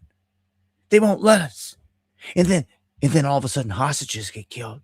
And then they're like, look, hostages died because of you. We could have killed them. Make them feel bad. They take that route. If that happens, it's over. Then they will get it pushed through. Then next time it happens, they will get the green light to kill via drone in this country, domestic people, domestic terrorists, what they're going to call them, right here. And it begins. Okay, this is why this next one here says states are right to reject the AI legal personhood. That's right. A quiet but consequential legal movement now gathering and gaining momentum. Idaho and Utah enacted statutes declaring that artificial intelligence systems are not legal persons. Okay? Ohio has House Bill 469 proposing to declare that AI systems are non-sentient entities and bars them from acquiring any form of legal entitlement or personhood. Do you see? And this is what every state needs to do. Every state needs to fight back and bust back, because remember, they tried to do this in the big beautiful bill, shove in the AI thing. Then afterwards, Trump just came out and rammed it down our throat by executive order. And said, guess what? You're doing it anyway. The dictator in chief did. And the dumbass people out there just took it. He's like, yep, all you states are going to do whatever we say when it comes to AI, whatever the feds say. When it comes to your medical field, AI overseeing your cameras at your red lights, doing anything, policing people, any of it. All your privacy, all your rights goes out the window. And nope, some states are bucking back. And they're saying, ain't happening, dictator in chief. You're not doing that. You're not just running your game here. Remember, flock camera system has been set up all across the country, and they're utilizing it, invading your privacy and your rights, spying on you, on everyone in a live camera system around all the major cities, tracking everyone's movement 24/7. And it's overseen by AI. Okay? And its database has already been hacked by a YouTuber. Are you kidding me? Like, let's go further. They want to take everybody onto an ID system that is a digital biometric ID system. We all know it. It's the end game. The one time your biometrics get hacked, you are screwed. They can never help you. Your biometrics is your iris, is your palm print, fingerprints, all your features, the points of your face, the way you the bob in your walk, all of it. When someone has that, it's over. It's not. I've said this forever, and this is the argument. This is what all of you should be arguing. Biometrics and biometric ID and data is a no-no, because if you're hacked one time, there's never a replacement. It's not like a password. Some systems you have to keep in place that are kind of old school. You cannot go into the system because it's not bulletproof. And if someone steals your biometric data, you're done. You think you got problems now if someone steals your stuff and you got to prove it wasn't you and you were hacked and all this crap and ruin your credit and all these bills and all this crap. You think it's bad now? You just wait. They get your biometric data, they're going to buy garbage. You know, you can report it that it's been stolen, and all this other stuff. It's going to be a nightmare. You can never get issued anything else except for going back to the old way. Picture ID showing that it's you. The stuff we're already using. So they're trying to take it into this trap that really just doesn't work, period. And it's all to track and trace your every move. Okay? But I guarantee you, people are going to find out the hard way. You can never replace your hacked biometrics. Never. Did you ever forget that? You tell them that at the DMV. You tell them that at the courthouse. You understand me? You tell them I can never replace a hacked biometrics. So that's garbage. And none of them have a response to that.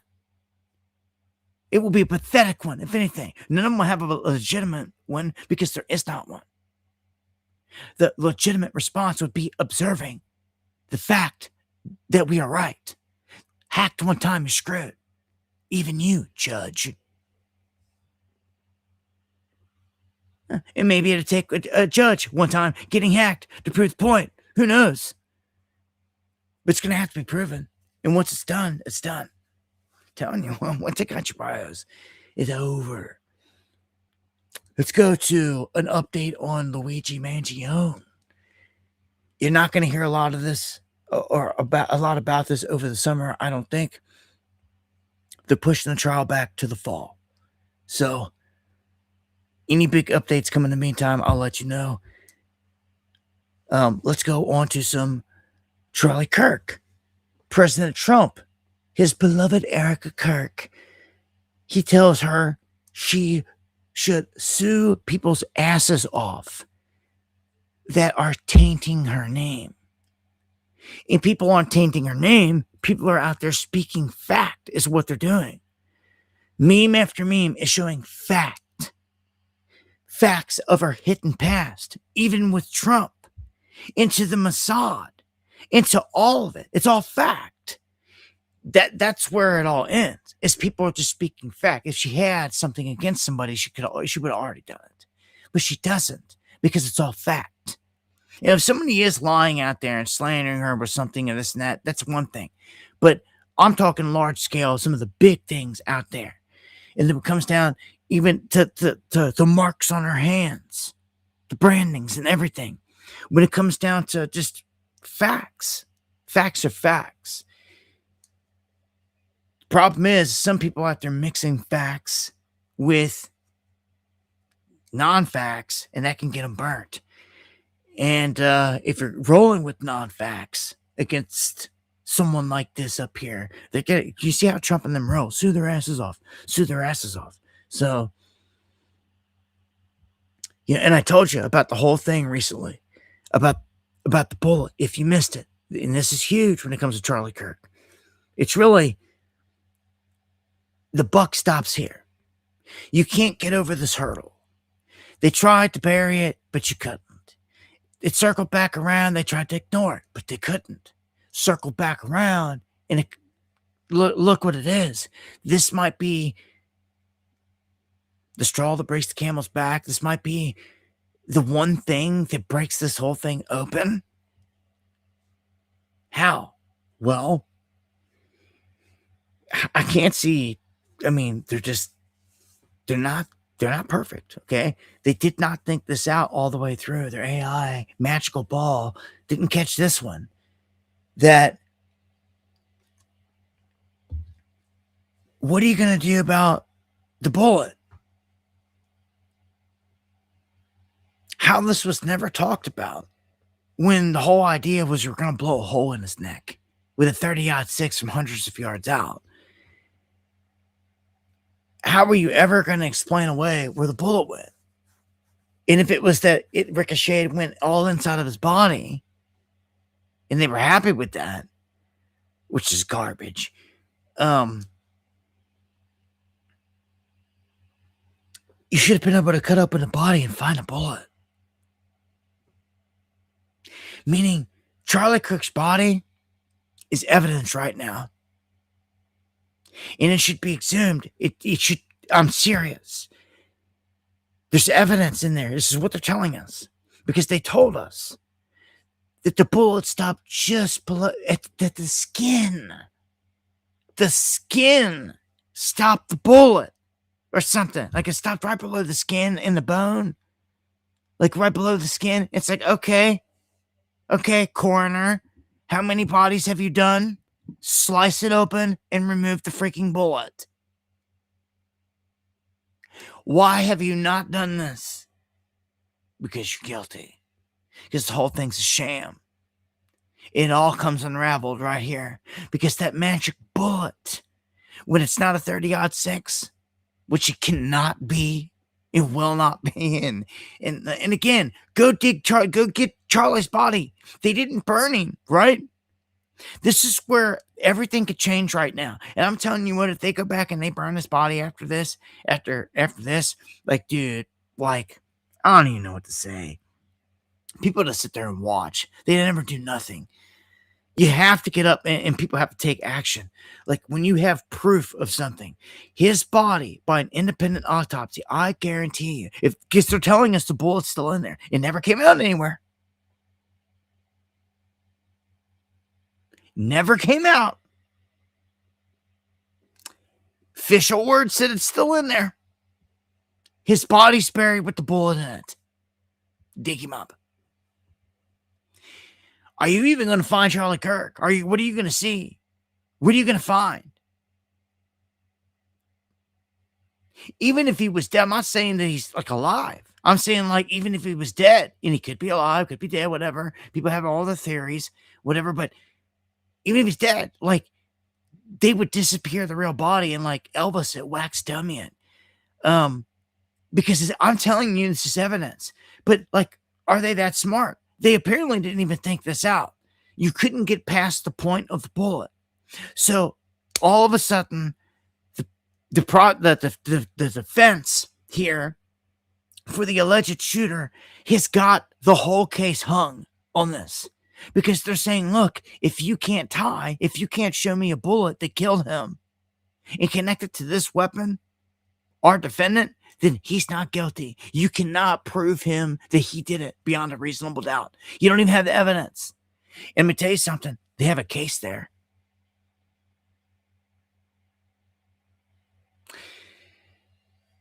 When it comes down to physical evidence, and to know that the bullet is still in his body, when this is realized in court amongst everyone, I find it hard to believe that someone in there doesn't say what I'm saying, or someone doesn't start sweating bullets because they realize that if the body is dug up and that this evidence is in the bullet, it's going to change everything. And if it's just as simple as cutting it open and taking the bullet out, why did they not do it to begin with? There's no excuse in the world besides a cover up. Huge. This is going to be like on Forensic Files, like for years, like down the road. I'm tired of tearing this apart. Like, this is, it's ridiculous.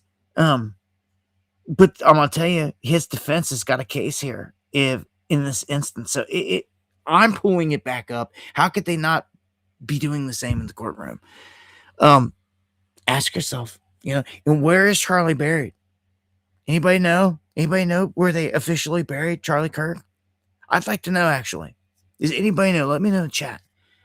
Is it like in Georgia or I don't even know where he's from. Like, I don't know. I'm just guessing California. Like, where is he buried? At me in the chat, please. Let me know. This is critical because I'd like to know. If they're saying his body is in the ground somewhere and it's in an unprotected spot, it's like in the grave spot, or maybe it's in a mausoleum. Maybe, see, I want to know these things. I need to know these things because now all of a sudden this is coming back up. Somebody said calling all grave robbers. Let me tell you something. This is a huge game-changing moment. I forgot where the event even took place. Is it Florida? Did it happen in Florida, or where was it at? Virginia? Like where? I forgot where the shooting even happened. I know it was all ritual. He was cremated. Somebody said cremated. Like, is that's fact?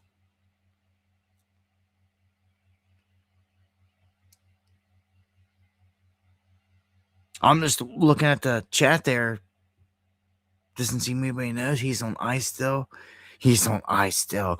Like,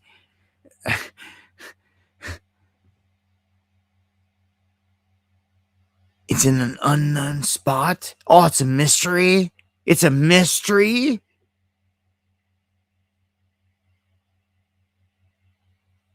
I still don't see anybody saying anything in the chat about where he's buried. Like, are you kidding me? Illinois? Okay.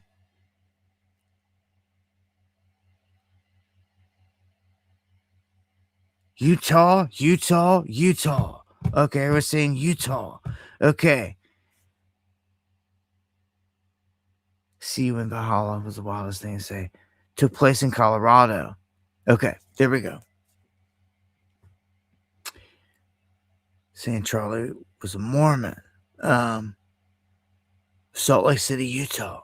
All right, there we go. Those are the answers I was looking for. And I remember they wouldn't show his face. Okay, so he's buried up there. He was cremated, is what I heard. Somebody said, which is it here? Buried in Phoenix, Arizona. Buried in Phoenix. All right. So that's what I'm saying. I've seen Utah, and then I've seen buried in Phoenix, Arizona. Took place in Utah, buried in Phoenix, Arizona. Unknown whereabouts.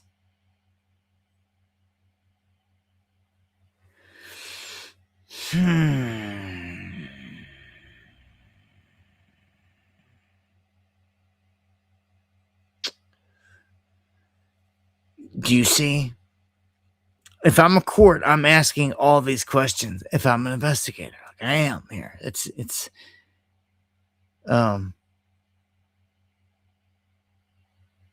unknown spot in Phoenix, Arizona. Thank you, Steve, for the clarity. Buried in Phoenix, unknown spot. All right. Oh yeah, unknown spot. No one's figured it out yet. Where Charlie Kirk is buried. I find that hard to believe. I find that one hard to believe. No one's seen him on that day. Seen where people were coming and going to the graveyard. Somewhere. Somehow. Like, come on. Unknown spot. Phoenix. Okay. Maybe we need to pay Phoenix a visit.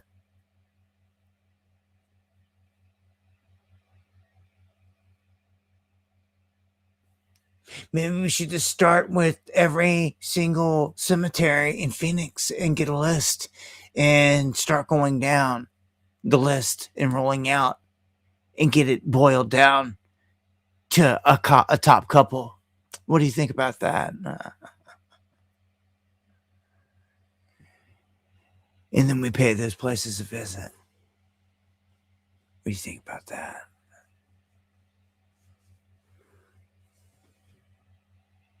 Then we find him.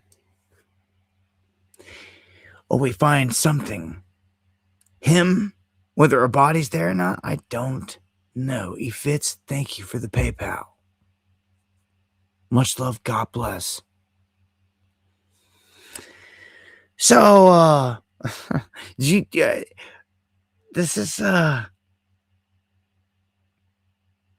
what, are you going to have to drag her into court, Erica Kirk, to have her disclose where the body was, just for her to say, oh, we ended up giving him a Vikings funeral out at the ocean, burnt. Like, you're something stupid, something crazy. You know what I'm saying? Like, get out of here. Oh, really? And we're just, like, we're on it. We are on the trail. If anyone cares and really wanted to investigate this and have something bombshell here, they would find out where Charlie Kirk's body is buried. It's critical right now. Where? What graveyard? Something. Down to something. Even if it's not, you don't know the plot, but you find out again, this the spot, mausoleum, wherever. Like, start at the top, work your way down. I mean, you're bound to find something. And if nothing is found anywhere there, then we've got another huge issue, don't we? Like, I don't know, man. The Charlie Kirk saga. All right. On to the Epstein files. Would you know that the DOJ that just fired, got rid of Pam Bondi, they are done releasing the Epstein files? You believe that? It's done. It's over. They did what they, just like we said, when the Iran thing popped up, they were going to use it as cover. They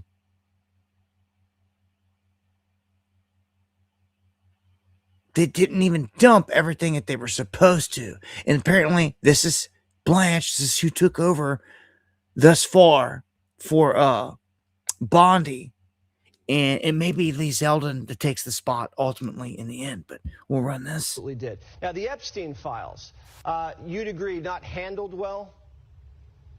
And I don't, first of all, I have never heard President Trump say that the Attorney General that anything that happened to her had anything to do with the Epstein files. And so, look, the Epstein files has been a saga that's lasted for the past year. And what happened when the President signed the Transparency Act is the Department of Justice has now released all the files with respect to the Epstein saga. And the Attorney General Bondi and I appeared in front of Congress voluntarily a couple weeks ago to answer any questions they had. We have made every single congressman, senator available to come and see any document, redacted, unredacted, that they want. And so I think that to the extent that the Epstein files was a part of the past year of this Justice Department, it should not be a part of anything going forward. Okay, well, the way Jesse was looking at him at the beginning was just like, you're so full of crap. But, yeah, they're done. Like, it's over. Epstein stuff, they're moving on. So, the PETA protector in chief has got his way there. And, he just wants all the accolades. I'm telling you, they are engineering this whole thing around the Straits of Hormuz for a global economic reset. This entire thing is engineered through and through, all the way around, and you can already see it taking effect. Only place it really isn't, you're not seeing, and I'm telling you, it's a smokescreen, is the gas prices here in America, because they know that once that rises, like, everyone will awaken. I don't know how long they can keep a lid on it when the rest of the world is freaking rationing and doing everything else. Are you kidding me? It's not just high. It's like not to be there. There's a big difference. And high prices, and like, you can't even get it. People can't even get their head around that, though. So, Maryland's governor, polling low, high taxes, power bill crisis. You don't want to be in a state like that doesn't have a plan for power. You would definitely be sitting in a rolling brownout or blackout in the future. It's not going to be good. We have a sword-wielding machete, a sword-wielding man here arrested in Massachusetts after posting multiple death threats against Trump on Facebook. So he posted all these threats, different days. I guess he just kept getting away with it. And then they took him down. He had these swords. I mean, we've seen a ton of people with, getting arrested and taken down because it's not so smart to, in my opinion, go on social media with your threats, especially to Trump. I mean, come on. It's like obvious they're going to come a knocking and messing with you. So, while federal workers go without pay, We have 30 members of Congress on recess vacationing right now, all spotted at a Scottish castle on our taxpayer dime. Here's the shot of Claudia Tenney, David Rouser, John McGuire, Derek Orton, Van Orton, and Jason Smith all here. Yeah. Hard at work. I'm so sick of it. Our political structure in this country needs absolutely gutted for all the treason and crime that's in it. Will it ever happen? Highly doubt it. So I'm just waiting on the Most High to return for judgment, because the people aren't going to do much down here. They've shown me that. So I don't put none of my faith in them. I put it only in the Most High. But for the good people that are down here fighting the fight, you need everything that you can get in terms of backing. Salutes to my cats in West Virginia. Your government decided to step up and have your back, and much love to Tech. Thank you for that. Much love. West Virginia expands constitutional carry to 18 through 20-year-olds. This signals to me, kind of like it did here in my state, when they made this move, that they know something's coming.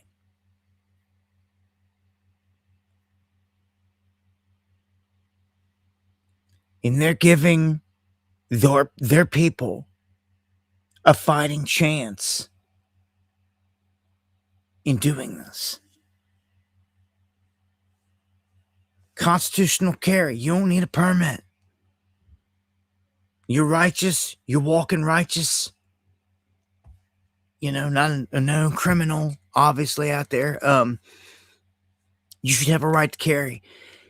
Around here, I believe it keeps things honest. Because if someone was to walk in, set tripping, having a bad day, whatever, to a bank, Kroger, wherever, and think they're going to start shooting someone, it's not going to last long for them, because someone in line, behind the counter, anywhere, is going to draw down and put them down and save the day. It's not going to last long. Plenty of people in line. If not that line, the next line, the dude strolling down the next lane, aisle down there, they're packing. And it keeps everybody honest and safe, in my opinion. Vice versa. If you don't have this and they're real strict, and you can't go in the grocery store with a gun or anywhere, anything like that, anywhere, you're a sitting duck. Enemy can still walk in with the gun, start picking you all off, and because you dumbasses were sitting ducks, you're all going to get killed, in my opinion. So you will never find me in a sitting duck environment like that. I refuse to even go in the states that are like this, unless we absolutely have to, unless nobody else will do it, and we have to do it again. But, salutes, West Virginia, man. You're riding for your people in this regard, and I see it as I hope people are paying attention. Your state government just said, look, it's on each and every one of you to defend your own life at this point. Get ready.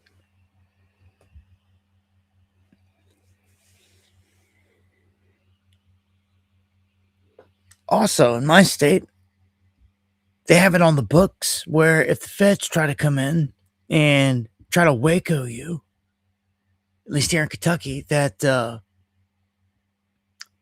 not allowed to send the police to help them. The police can't go backing them, trying to kill you on your property or anything like that. It's not allowed. Police are here to defend the people if the feds ever try to do that. So it depends on where you live in the laws and the books. Here's one. Hegseth signs an order restoring the Second Amendment right on military bases. Aha. What did I just say? And this is huge. You think somebody's trying to send a signal? Listen to what I just told you about the states. Constitutional carry. Quietly sending a signal. Hegseth. It doesn't get any bigger than this. all of a sudden, you can carry your gun on base. And why would you not? If you want it to be safe, it's a freaking base. Got a bunch of troops running around with no guns. Again, a bunch of sitting ducks. So a bad apple can come in there and use the place as a staging ground to shoot it up, and like they've done time and time again. Done with it, man. Like, it only makes sense. I mean, who has military bases where your troops are running around? They don't have guns or weapons. Like, it seems so stupid. They've even got their weapons in MASH, don't they? Like, I mean, like, it's over though. Hegseth did do this. He got all of our guys to be able to have their Second Amendment right on military bases. This is huge. But again, flip the coin, turn the table. Why? Because something huge is about to happen.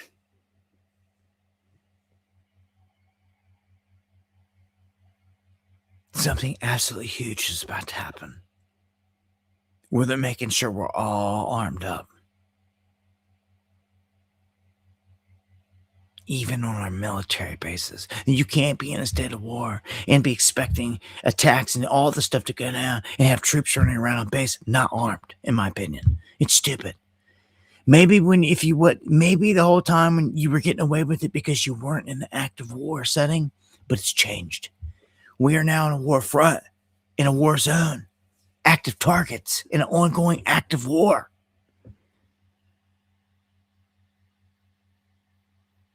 The game's changed, man, right here.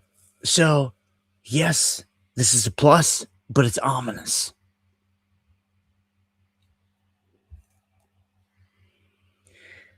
Hegseth ousts the chief of the army as the Iran war persists. So, the guy running the army just got ousted.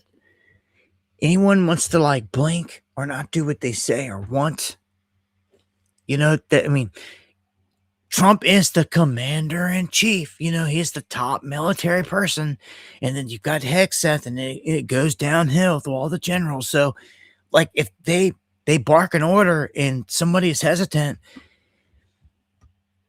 he's pretty. Hegseth he is militant minded in the sense that he will do just this. He's shown that.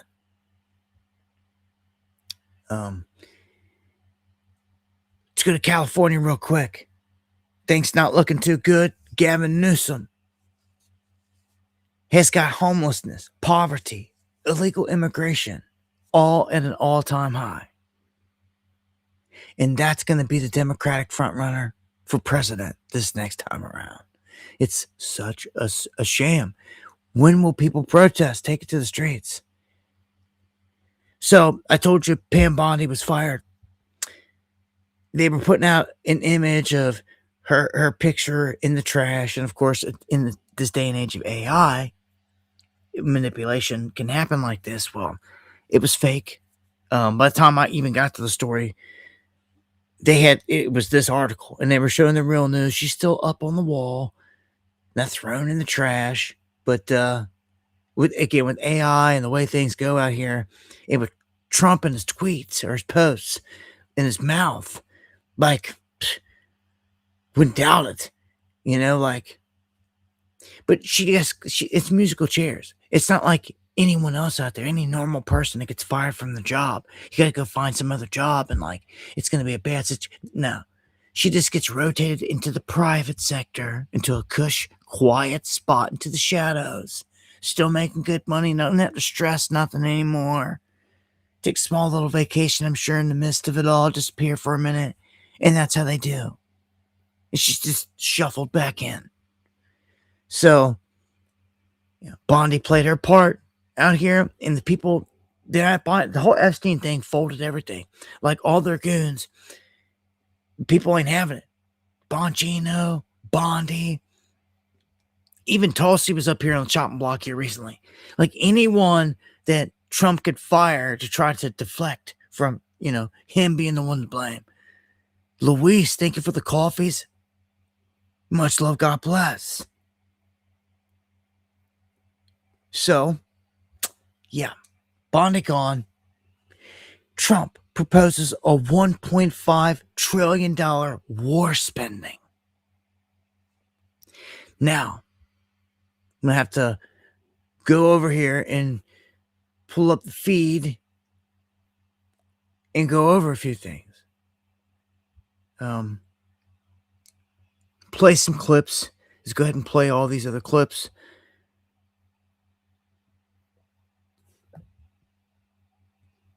Because I told you I was going to go down a list that pertains to just this. And if you guys seen anything on this, let me know tonight. This is going to be a longer stream tonight here, just because I got things lined up. We're at the top of the hour here, and I could probably easily go into the next 30, 40 minutes. So I'll try to wrap it up here within that for sure. But I want to hit on the whole alien thing big time on the end of this. It's important where we're going, the deception.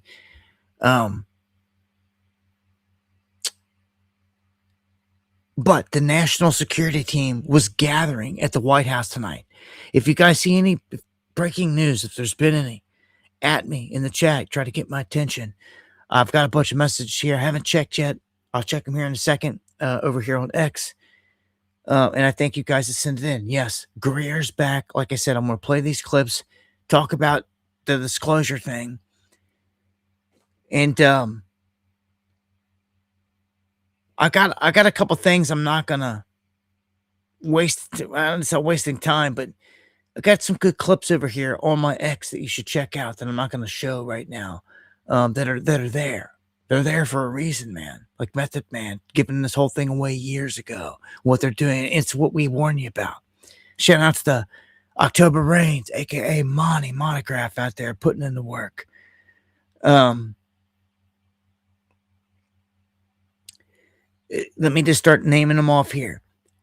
German men, age 17 to 45, need permission from the army to even leave the country. They're going to start kidnapping them like they're doing in Ukraine and killing them. I'm telling you, this is bad. It's sickening. All right, Trump. You can see right here, he seeks 1.5 trillion. Now, check it out. This is the breakdown. He is seeking to pay for 1.5 trillion in a military budget by cutting, and this is the important part, by cutting money in all these other sectors. Now, this is everyone about to get crippled. Everybody about to get crippled. Hardcore. Half these guys are already crippled. Okay? He's taking over $500 million in grants from farmers and agriculture right out the gate. This is set up. This is the number. This is item number one on the whole list here. This is devastating. These are farmers that have been coming to him for bailouts since his last administration. Okay, for help. And he's going to yank $500 million as they're screaming for help. That is like they're in the water, and instead of throwing them a lifeline, you shoot them. That's what it's like. Every single instance here is like that analogy. Much love, Steely. I thank you so much. Thank you. Thank all of you guys. Legendary. Next one. 82 million loans for rural small businesses. Fully eliminated. Look, some of these are full eliminations. So no small businesses, rural small businesses anywhere in America. Anywhere. No loan. Screw you, he says. Okay? Support for farmers with food markets. Fully eliminated. $240 million for school meals. Food education. Fully eliminated. I don't even think people care what they're serving their kids in school, but it's garbage right now. And even RFK came out the other day and said they had to start serving better food. But not now. Where you at, RFK? Where you at on this? Nowhere. Nowhere. 659 million that was going to go to community building grants. Gone. Millions for minority-owned businesses. Gone. Fully eliminated. It goes on and on. I mean, you get to see it's billions and hundreds of millions. 15 billion for our roads, bridges that are falling apart in the rivers, infrastructure projects, all gone. All gone. People should be protesting tomorrow, this weekend, over all this, but it's nothing. They're out of the ball game. They're out doing whatever. No one cares. It's over. It's over. Look at this. Look at me scrolling. Look at all that. Look at all that. Millions, billions, gone for this war. Then he keeps saying we want to be over in a few days, but oh no, we're going to bomb them for a few more weeks and it's over. This is part of the reset. He is pushing us into a point, into the abyss, to where the only thing that they can do is reset it. And when you reset, I will say this. Part of the ploy to make it work is they may tell everyone, because it's the only way that it'll work, that they forgive you of your debt.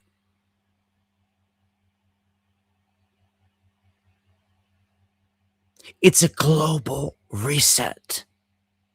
And when you do this, we take you back in time to the tally sticks before the dollar. They used to keep track of money on tally sticks. And when they came along and tried to replace it, people didn't want it because it was a new system. Okay? But they ultimately told everybody in the end, we'll forgive all your debt if you go into this new system. And they fell for it. They did it. The same thing. Again, history repeats. Rhymes. They could tell everybody, at least majority of the countries out there, we forgive you of your debt. It's the only way it's going to work. We're doing a reset. It's the only thing. We have to reset everything. And if America does it, the dollar does it, surely it resets everything. And they know this. Everyone would do it. And all the countries are prepared to do this. China's ready to do it. Russia, they're all ready. It's just like COVID. They're all playing their part. That's how you know it's a setup. The world leaders are all in on this. That's why I said this whole war is a sham. As they all are their rackets, but it really is. This is to usher in lockdowns and to destroy the system that we know. Now, this is the defining moment. If people were smart, they would be ready to put a new system in place. We the people. But we the people are sitting there dumbfounded, a deer in headlights with no plan. And when this whole thing goes in motion, the opportunity will be missed. They will seize it, of course, and they will implement their global digital structure, which is what all this leads to. Okay? Step by step, you're witnessing this. Trump rolled out right here in this move, a wrecking ball. Where's MAGA? Where's anybody, for that matter, on this? There's so much going on. Everyone's lost and everything else. It's crazy. That is disaster in itself. This place is hammered. It's hammered. I prepare for all this downfall to accelerate. Prices to go sky high. As Mel Gibson says, if the world wants peace, it must unite against the Assad and their gang.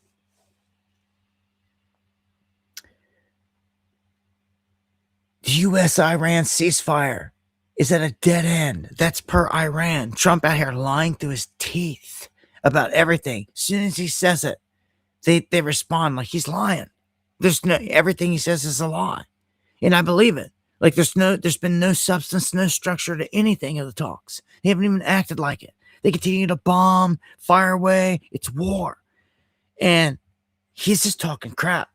We've got planes going down now. We've got aircraft going down, getting shot down. Tonight, F-15's pilots that were missing. They said they recovered them. But then they said a Black Hawk got hit. And like it's war. You know what I'm saying? Order out of chaos, of course. Like it's accelerating. It's definitely not dying down. Just put it to you like that. And let me show you this. This is insane. Wall Street Ape says it right here. It's literally insane.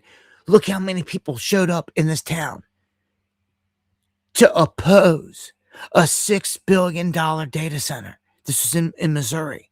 Okay. They had so many people inside the gym, they had to roll out the bleachers, packed. And guess what? Guess what they did? All these people, you're going to see it. I'm going to show it right here. All these people saying we don't want it. And guess what their elected leaders did right in front of their face? They voted for it. Let me tell you something. Good old boy should have been up there arresting treasonous individuals is what should have happened right here in this moment. Bill number 4876, ordinance of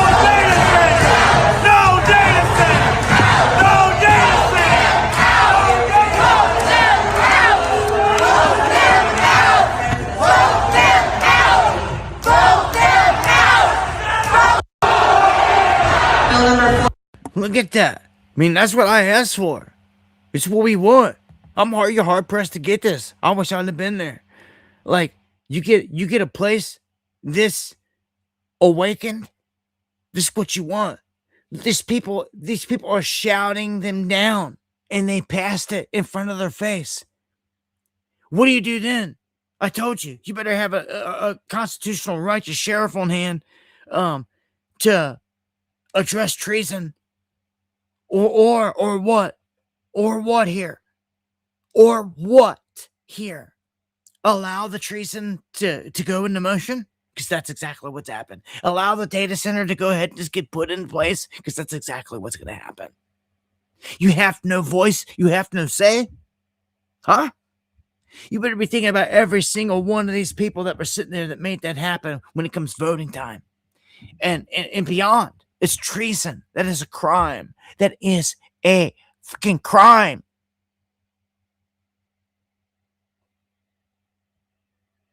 If you forgot. And in the past, it was punishable by death. If you forgot. Okay? So, well, it depends on where you're at, right? Different countries got different rules and laws, but, and we live in a different day and time. There's definitely things happening now that definitely wouldn't have been tolerated back in the day, with people are docile. And Benson, thank you for the monthly support on the coffee. Appreciate it to the fullest. Now, are these people coming out with death threats or doing anything? No, they're not. These people are peacefully protesting. Are they loud, shouting them down? Yes. You have a right and a freedom to peacefully assemble and do that, and they are doing it. No pitchforks, no violence, no death threats, no nothing. Okay? We need to see more of this. By and large, we need to see this, because if not, this little vote is going to happen in a town like yours. And it's all about the people. Either the people care. Either your people are in there doing this, trying to make a change, showing them that the geek is up, or this gym's empty. The bleachers are folded into the wall. There's only one or two people standing in there. And it gets pushed. That's what happens a lot. Inaction from people. But I salute the people in Missouri that stand up. And anyone that stands up. Okay? They're warning oil at $150 a barrel is going to trigger a global recession. Well, a global recession sounds like the trigger for a global reset. Cut and dry. And we'll play that clip here in a minute. I dropped an update on all the missing scientists that are gone, and even heard an audio today from the guy on the right's wife, who made it sound like he purposely shut his phone off. He took off purposely, without his phone, but definitely not to just go MIA. So, don't know if it was a meeting where someone said, look, you need to meet me and not bring your phone. And he agreed, and he left it behind. And because obviously I mean, that should tell you right there someone's got bad intentions. Hey, you need to meet me somewhere, not bring your phone, because they know that phone's going to track the whole thing. Yeah, again, I got a lot of stuff over here on my page. If you guys want to check it out over on my X, I'm trying to see if I got one more related to this stuff here.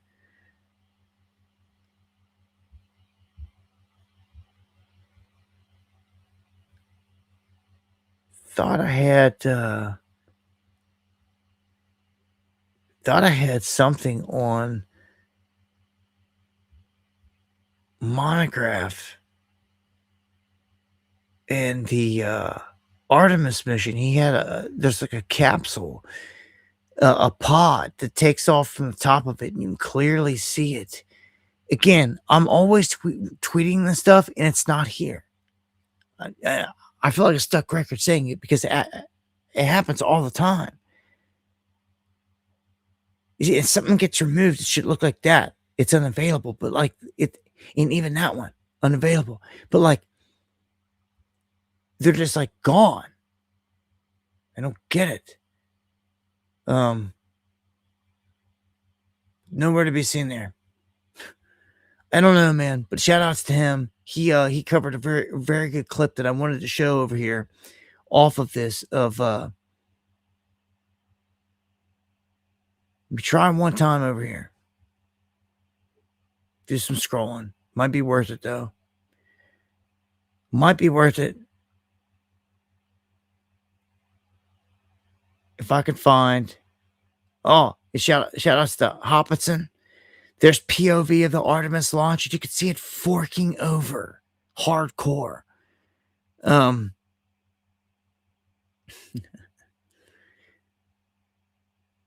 right. There's October Rains. That's not the, I'm getting close. Hey, and here's the audio from that dude's wife. This is April. How may I help you? Hi, April. My name is Susan Wilkerson. My husband is It's not gonna let me scroll. missing. Okay. And it's been about 3 hours, and I have some indication that he must have planned not to be found. He's left his phone. He changed his clothes into I don't know what. I think he's on foot. All of our cars and bicycles are in the garage. Jeez, I left God. for a doctor's appointment at about 11:10, and he was here at that time at the house. And I got back from that at noon, and he was gone. He turned it off and left it behind, which seems kind of deliberate because he's always got his phone. He has a smartwatch. I don't know if that's with him or not. Has he ever done this before? Never. Nothing even remotely like it. He's a retired Air Force Major General. He's very responsible, but he's also facing some medical issues. Do you have any video at your home? No. Has he been diagnosed with any mental disorders or anything like that? Well, we've been seeing a doc for both physical and mental in terms of anxiety, short-term memory loss, lack of sleep. The same doc I went to see today. Does he carry any weapons on him? Well, not generally. He does have a gun safe, and I went to look in the gun safe to see if anything was missing, but I couldn't tell if anything was. He has quite a number of pistols and rifles. Other than saying if his brain and body keep deteriorating, he didn't want to live like that. But it seemed to me that was just a, man, I hate how this is going kind of thing, because I told him, yes, you do. Yes, you do. Okay. We're going to send some deputies up to talk to you, see if we can search a little bit and see what's going on, okay? Sure. Thank you. See, so add that into the mystery, right? Of what happened with him. So kind of odd that he shut his phone off and all this other stuff. And seemed crazy. Look at people with the blow up stuff. Okay, everyone keeps responding to that post. I'm wondering if I should have just clicked on it. I got to be coming up on it. Oh, everyone, it's to this post. Right here. Victor, Christina, Jeremy, we're going to the moon.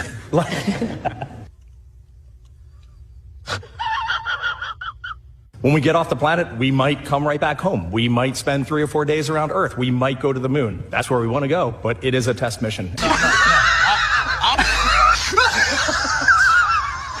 The 45 minutes that we're closest to the lunar surface are also going to be out of contact. We are going to have an LOS in NASA terms, a loss of signal. And oh my gosh. Oh my gosh.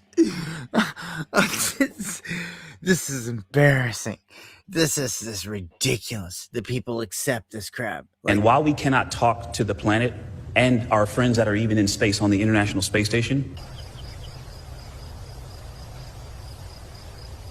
I would love it if the entire world, those 8 billion people Jeremy mentioned, could come together and just, be hoping and praying for us to get that acquisition of signal and be back in touch with everybody. Oh, I can't do it, dude. Oh my gosh. I haven't even got to the part yet. Like, this is just, it's so pathetic that, like, everyone sees it. Like, everyone is clowning them. Like, what are you doing? Here it is. Here is the shot. Look at this. Look at this. It is at the pot, like on a wire that would like tram like parts or people or anything like up to the podium, like to deliver equipment or anything. It's on like a wire feed, like a pod. It's on a wire. I think they give an example of it actually here.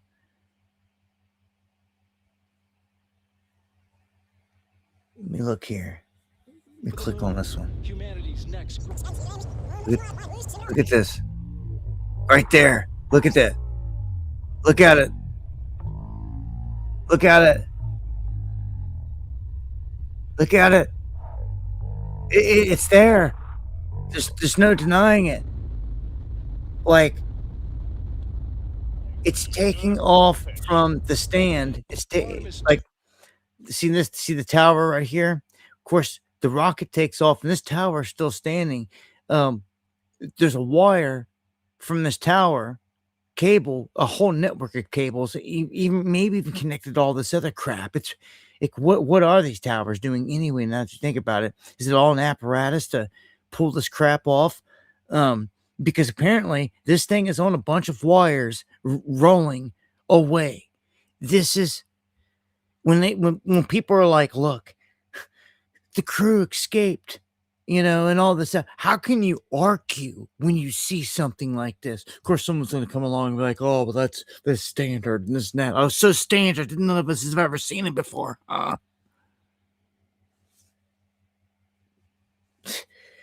During a live mission, I mean, rocket launches I've watched, all kinds of rocket launches. I've never seen a pod slipping off to the side like this. And I've seen a lot. We've tracked UFOs, all types of crazy stuff. I've never seen this. So, Artemis 2 now bound for the moon. Oh, the fire lit it up. The optics was bad. Like, they didn't. Oh man. Yeah, well, it doesn't get. I mean, that's there to me. And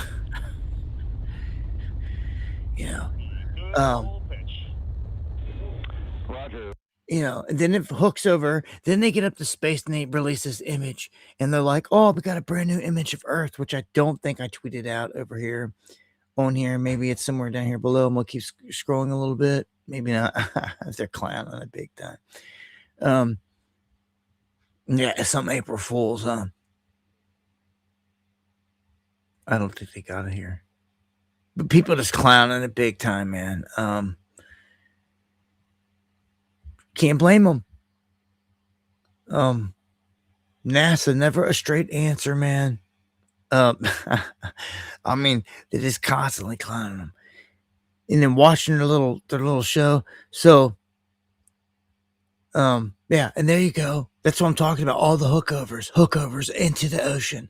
It's one thing to say that it's flying out and like it's got to circle around the planet, but it's still got to be going up into the air, like maintaining a rise greater than at 90 degrees there, like going up to like 110, like rising into the atmosphere, getting out, not doing what we're seeing. That's a sharp over and over again. That's a very sharp. I mean, it's like not even making it. I don't know. It's not going far at all before it curves over in all these shots. So it's not like it happened once or twice. This is a reoccurring thing. That's what I'm saying. I'm sick of seeing the same crap. Like, show me. Wait till we get a telescope. That's all I could say is just wait till I get a telescope. They can track this stuff. I mean, shout out to Steve. He sent me a small one, but to do what I want to do, and track it and live stream and all that, we need a big dog. And once I get it, we're going to do full moon streams every month for sure around the window when it's full, any time we can. And we're going to see what's going on. And any of these missions, like right now, Artemis is supposed to be floating around the moon right now. I'd be live right now. I'd go to my telescope camera. It'd be a beautiful thing. And R.I.P. Mike Morales. Kart racer, brother, we miss you. You would be filling this gap. It was your job. This is what he did. He had the telescope. He had the setup. He had it all. This is what he did, man. He'd be all over this. We would be putting things to rest with this. But the good Lord took him home. So the plan has been to step up and fill the shoes at some point here and lock onto the moon, lock on to Artemis if it's out there. Like, we got to see something. Somebody's got to see something. If no one, we got a dozen eyes like watching every day and night for weeks, and no one can catch Artemis around the moon anywhere. What does that tell you? I think it speaks for itself. There's nothing there. We can see all types of stuff going around that moon. I've caught it. I've caught all types of crazy crap. Caught the ISS going by in front of the moon. Okay. The moon in the backdrop. We've even seen flocks of birds passing, in front of the moon, all types of stuff. I'm going to keep it pushing now. I'm going to finish with some space stuff here in a second.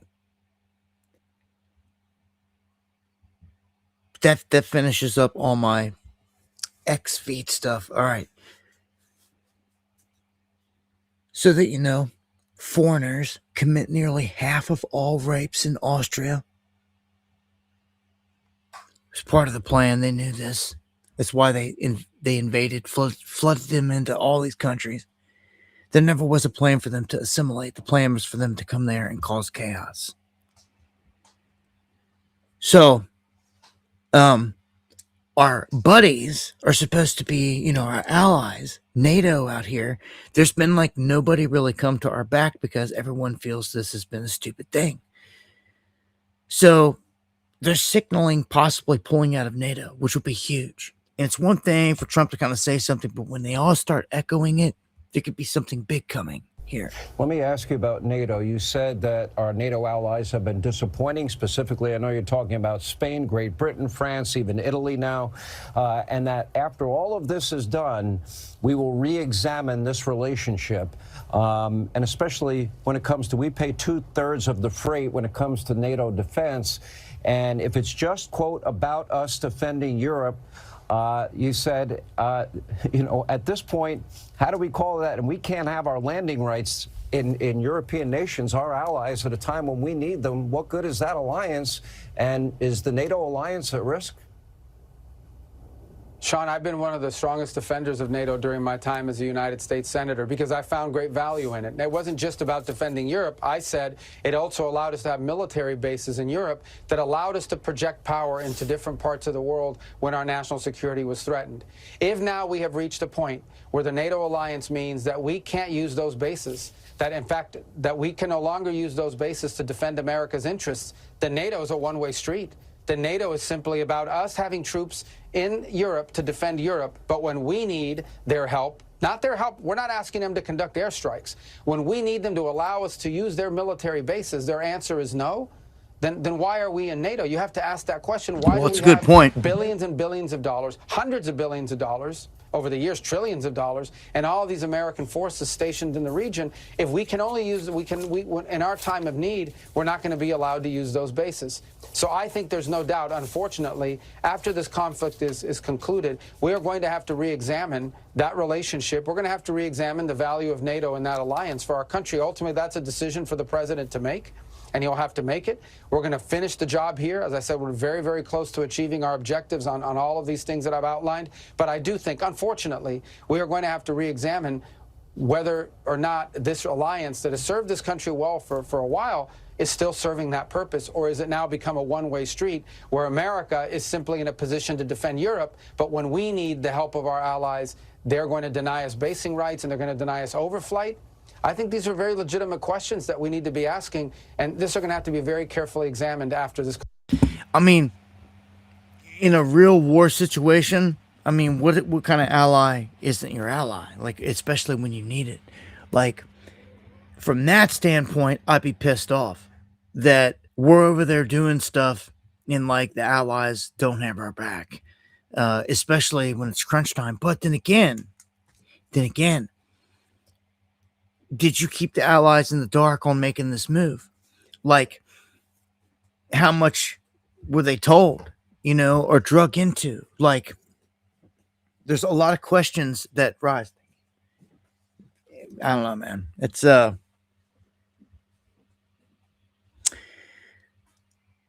don't know, it's tricky. If America pulls out of NATO, which could very well happen at this point because it serves no good purpose for America, as he just said.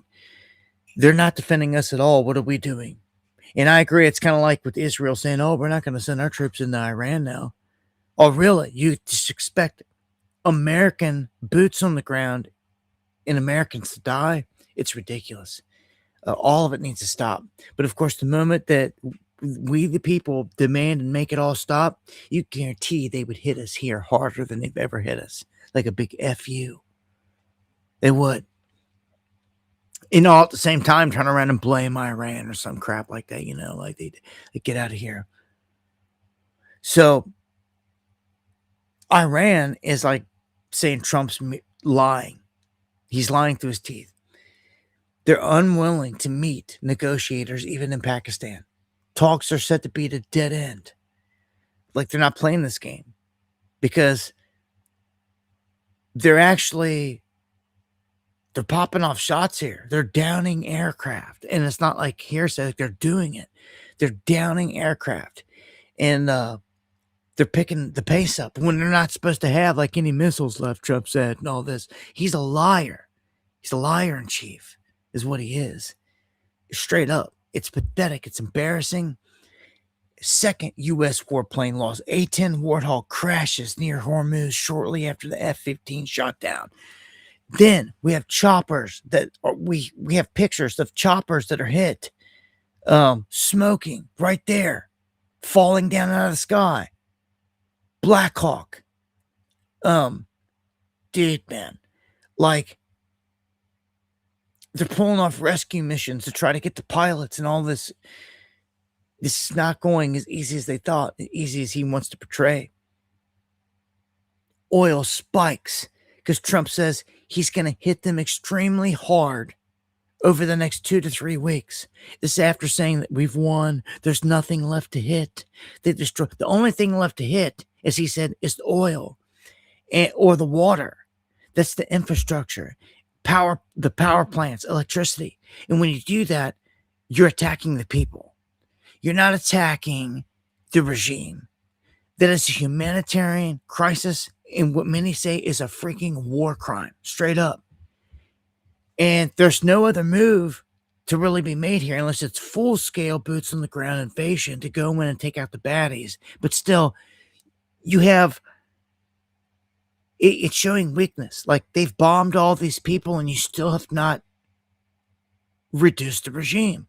You keep saying you have, but some element is still active because they're still fighting back and they haven't submitted. They're not going to submit. And it's pretty crazy that they're so, belligerent out here with all their shots. They kill everybody. They killed absolutely everybody, even the guys they had planned to take over. Put all that time and resource into someone to be your man when all these killings go down, but then you kill them too. Like, what's that show anyone else? It shows how demon you are, you ask me. So, Jamie Dimon from JP Morgan Chase just came out and said, we got to finish the war. Why? Because they're on the top list, targeted to get hit physically. Cyber attack by bomb, everything. And what's this new one? The U.S. alerts Goldman Sachs in Paris that they can get hit, bombed. Bank of America headquarters just had a dude on the front steps with a bomb the other day. Like, dude, it's going down, man. Like, things are changing. Like, it's rolling out. These terror attacks and stuff, it's rolling out. They're going to their targets. They're hitting their targets, like, big time. As they say here, Iran to attack logistical hubs in Israel. Guarantee you a couple hypersonics get in there and hit the spot. What's the next one? Abu Dhabi halts all operations at its main gas plant because falling debris from strikes. So missiles coming down. Dubai has a data center halted because of the strikes. They attacked their AI infrastructure. They're going after the data centers, man. This is crazy. Iran attacked Kuwait's desalination plant, bringing the Gulf water supply into focus. It's critical. All these things are. And the Gulf states now considering a network of pipelines to go across Saudi Arabia and Jordan and to bypass Hormuz. That's long been a plan. And see, this actually gets it to go into motion. As I said earlier, they admit that Ukraine has become the world's AI weapons laboratory. I can't show you all the footage because it's people couldn't handle it. Heads blowing off left and right, like in broad daylight, constantly. It's all it is. It's coming to a city near you. You watch. And the Kremlin is asking for a ceasefire at the Bushehr nuclear plant because they're trying to get staff out. So they feel they're not going to stop bombing it and that it's going to breach. At some point, there's going to be nuclear radiation contamination like Chernobyl at one of these sites. It's nuts. And that's because Zelensky's aiming to hit him. And it's stupid. Like, that dude needs taken out. And Trump drops a couple hints here that as soon as our military packs up in Iran and they're done, no matter when it is, a couple weeks, into summer, next year, it doesn't matter. He's saying he's going after the cartels in Ecuador. And it may not even be after. It could be in tandem.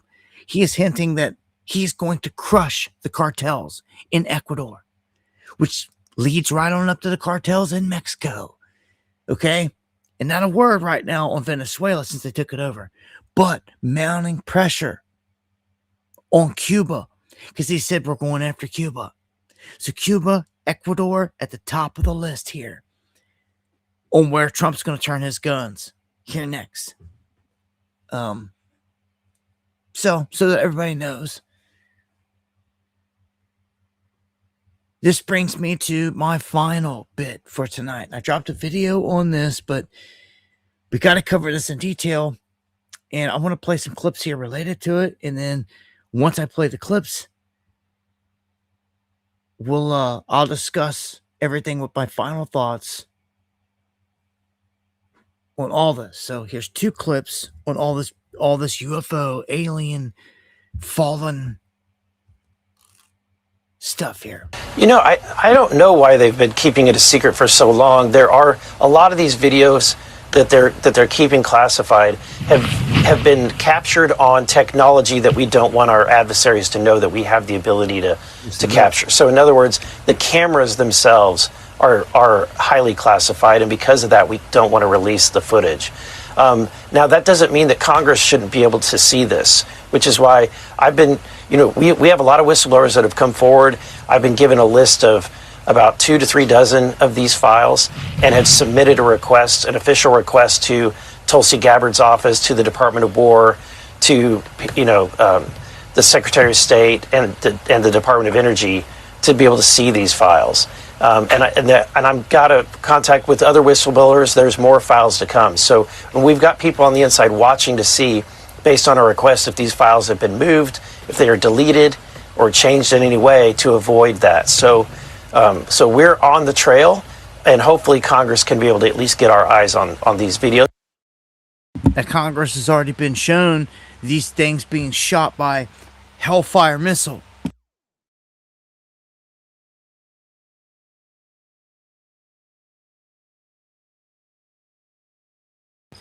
And they, I don't know, it was crazy. Let's just know that they've seen. I'm going to play this other clip here real quick. I don't have the tinfoil hat on just yet, Congressman, but I'm wondering, kind of how you react to that, because you are connected. You're on the UFO subcommittee. I mean, I'm just wondering what you make of that. Have you heard anything like that? Well, I'm still a member of Congress, so I can't really comment too much on what Matt said. But I will say this. Wait, seriously? Are you being serious, or is that tongue in cheek? I'm being 100% serious. Okay. I've been 100% serious. I've been briefed by just about every alphabet agency there is. And I'll just tell you this. If they would release the things that I've seen, you would stay up. You'd be up at night worrying about or thinking about this stuff. We just need to disclose it all. I'm sick of it. Well, I was briefed. I'll just tell you this. I was briefed last week on an issue, 2 weeks ago, and it would have set the earth on. This country would have come unglued, I think, if they would have heard all that I heard. They would demand answers, and we need to. But it's never going to get. Unfortunately, it just keeps getting covered up, and the people that know are dying or disappearing, as the case may be. Wow. And for the record, I'm not suicidal, and I don't take risks. So, I'm glad you said that. I'm speechless, Congressman. We will have you back. You should be. And I told the president, release it all. And the problem is the people that are around the president don't know and the president doesn't know the questions to ask. A few of us are going to have to get with the president and tell him what he needs to ask and where he needs to look. I mean, we're in meetings and they give addresses and tell locations of items, I'll just say. And the public has a right to know, dadgummit. It's your tax dollars. You know where. Absolutely. Let's get it out there. You got my attention, Congressman. I appreciate you being as forthcoming as you have been tonight. And we look forward to having you back. Look, I know Donald Trump wants to disclose something. He hasn't done it yet, but I think he wants to be the president to do that. Tim Burchett, thank you. He does. Did you hear them last words? Did you hear them last words? Huge.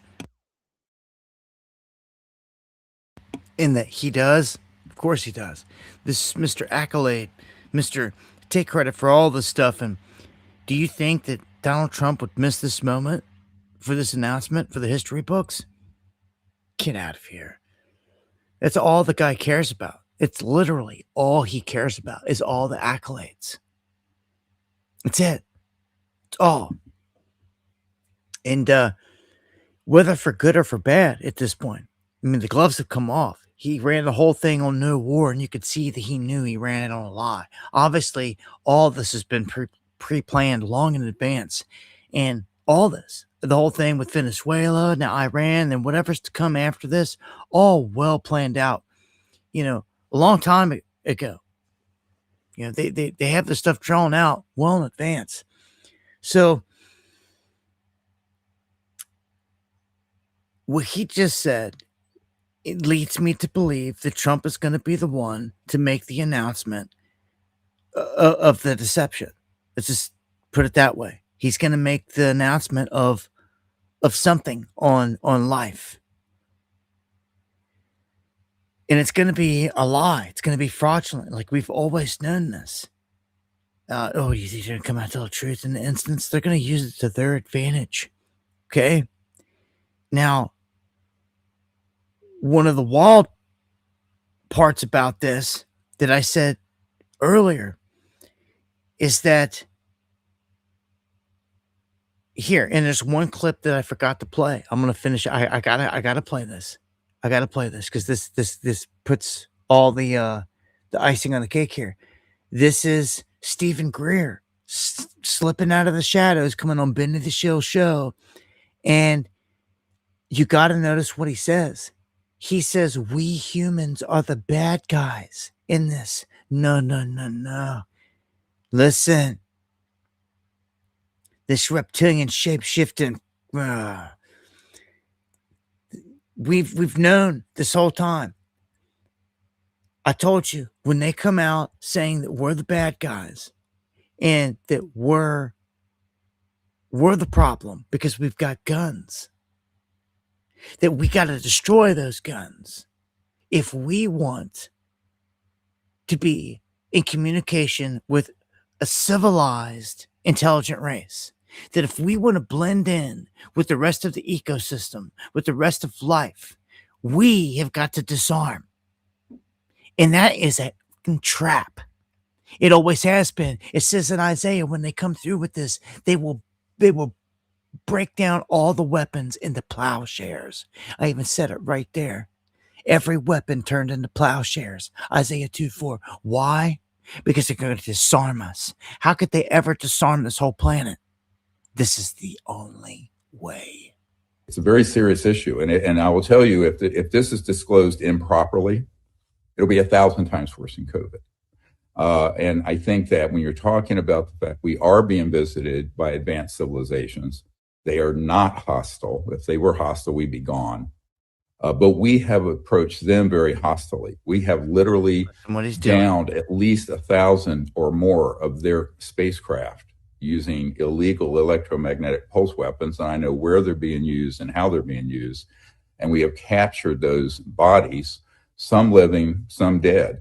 And Mr. Gates was correct in saying that there are some gruesome programs being run by military where they've been trying to combine DNA of these creatures with humans.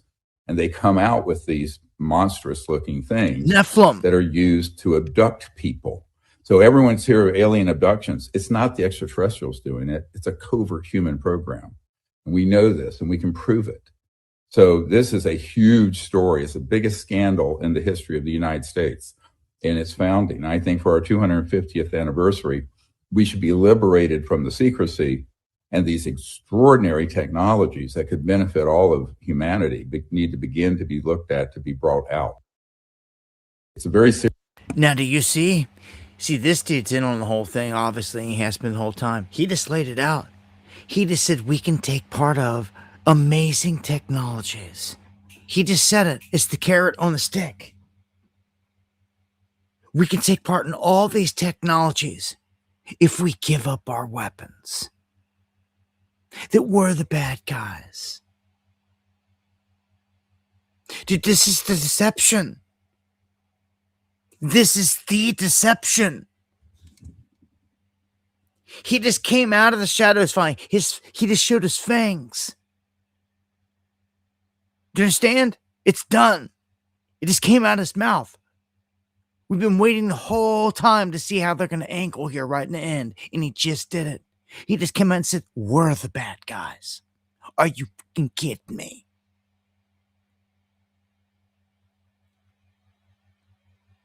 You got a good right to believe when people say that this dude's one of them, a lizard or something, that he probably is. And Benny, who knows? All of them. I don't trust none of them. They're definitely not like us. They don't fight the good fights. They're not here to fight the good fight or anything like it. I'm just telling you something huge is about to happen. You just heard them again reiterate that Trump is going to be the one to make this speech. And I want you to know clearly that when it comes, when this whole thing happens and they're presenting all these magical things, you better not fall for it, man. Most of you They've lived this whole life knowing that this is coming. And most of you will know when you step into the beast system that you're doing it. You'll know full well what you're doing, and you're going to burn for it. Now, the body says it's your soul. This is a test on the soul. This whole place is designed to test your soul. Fallen entities are not. Okay, they're definitely here. They're definitely part of it. Listen to what he just said. They are running covert programs where the fallen are interbreeding with humans and they're creating another race. He just freaking said this. Now, I'm going to take you back in time where a bunch of fallen landed on Mount Hermon. And they came into our women in this planet. The exact same fallen that he's telling you came into humans. And they bore Nephilim. He just did not call them Nephilim. It's the exact same union. How could it bore anything different?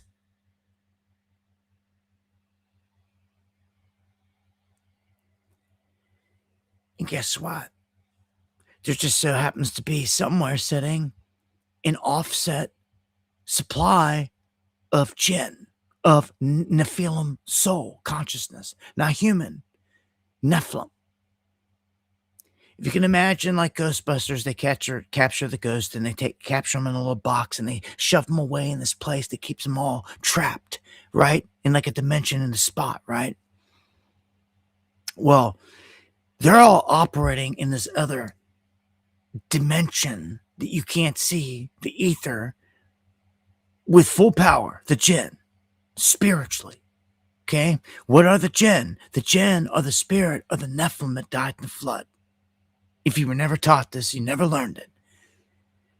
So as soon as they died, God said, your spirit is going to tempt man for all of his days. That it shows you what this whole place is. It shows you. But see, this was in Book of Enoch, Jubilees, the Book of Giants, the books they stripped from your Bible. But I'm here to let you know, this is what it all is. This is how this place is designed. So if they are creating Nephilim again, this is actually giving the body, the vessel, just like us, for these jinn to cycle back in, okay? And animate it. Now, the reason I say that is because 1/10 of the jinn were kept in Noah's time to tempt us. There was 10/10, you know, a full house, 10/10, but it was too much. It was too much. Noah had to pray to God and ask him to come down and stop it. So we sent down the archangels and they gathered up 9/10 of the soul of the jinn, of the Nephilim, like Ghostbusters. Is the best way I can describe it to you. And they locked them away. This is what is written. This is the true history. Do you understand? 1/10 of those jinn were given power to tempt man for the rest of his days. But see, it was too crazy. That's why Noah prayed to God. He said, look, everyone's killing each other and raping and doing all these bad things. Like, it's too much. It was too much. And God dialed it back. Or this place would be ham. It'd be off the hook. Can you imagine? 10 times worse than this? No way. Right at the gate, it was bad. Hey, this is the true history, in case you missed it. And it reveals to you how this place works. And it shows you, without a doubt, this is a testing ground for all of you that are just wasting every day. Like, oh, look what I'm doing here. This is a testing ground, dude. And something's watching your every freaking move. And you've been told enough times now by me. You are consciously aware of it. So there's no excuse when you go in front of the higher power. Ha ha. Now I'm going to make you do something. Because you either do it or sit there and do nothing in the eyes of the Most High. And that's a damn shame. You can make that choice yourself. But I'm not going in front of the Most High and be like, oh, I didn't fight the good fight. I just sat there. I knew all this and I did nothing. Like, that's a damn shame. Shame on you. Anyone that doesn't make a move. It's your fight to be had. Your fight to prove or prove nothing and cycle back in. Remember, You're born into amniotic fluid. Amnesia fluid. It's how this place is designed. Again, if you were never taught it. So they wipe your memory, you cycle back in. If you're lucky, the next life, you'll get a fraction of this knowledge. How many cycles have you lived before and you never had this? Will you ever get it again? I suggest you make the most of it with what you have. Know where you're going from here.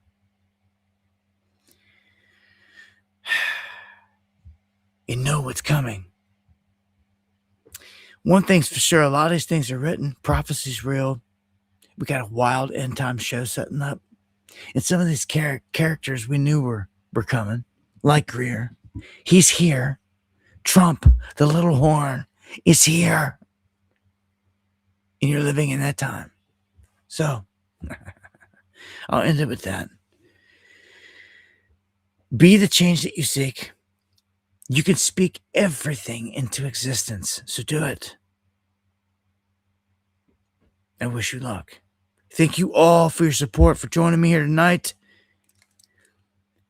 Take us out of here. As I always say, if the Lord doesn't return in the coming days, I'll see you here next time for some Underground World News Live and dropping more music. Keep your eyes open. There'll be fresh ones dropped.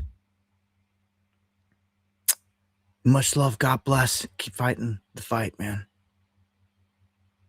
And get ready. Dropping a big one tomorrow.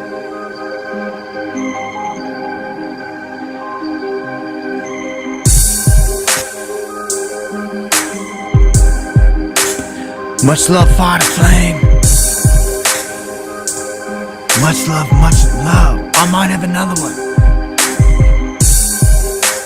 Double G. Pure Bloods. I can't wait to drop some of the stuff. It's war with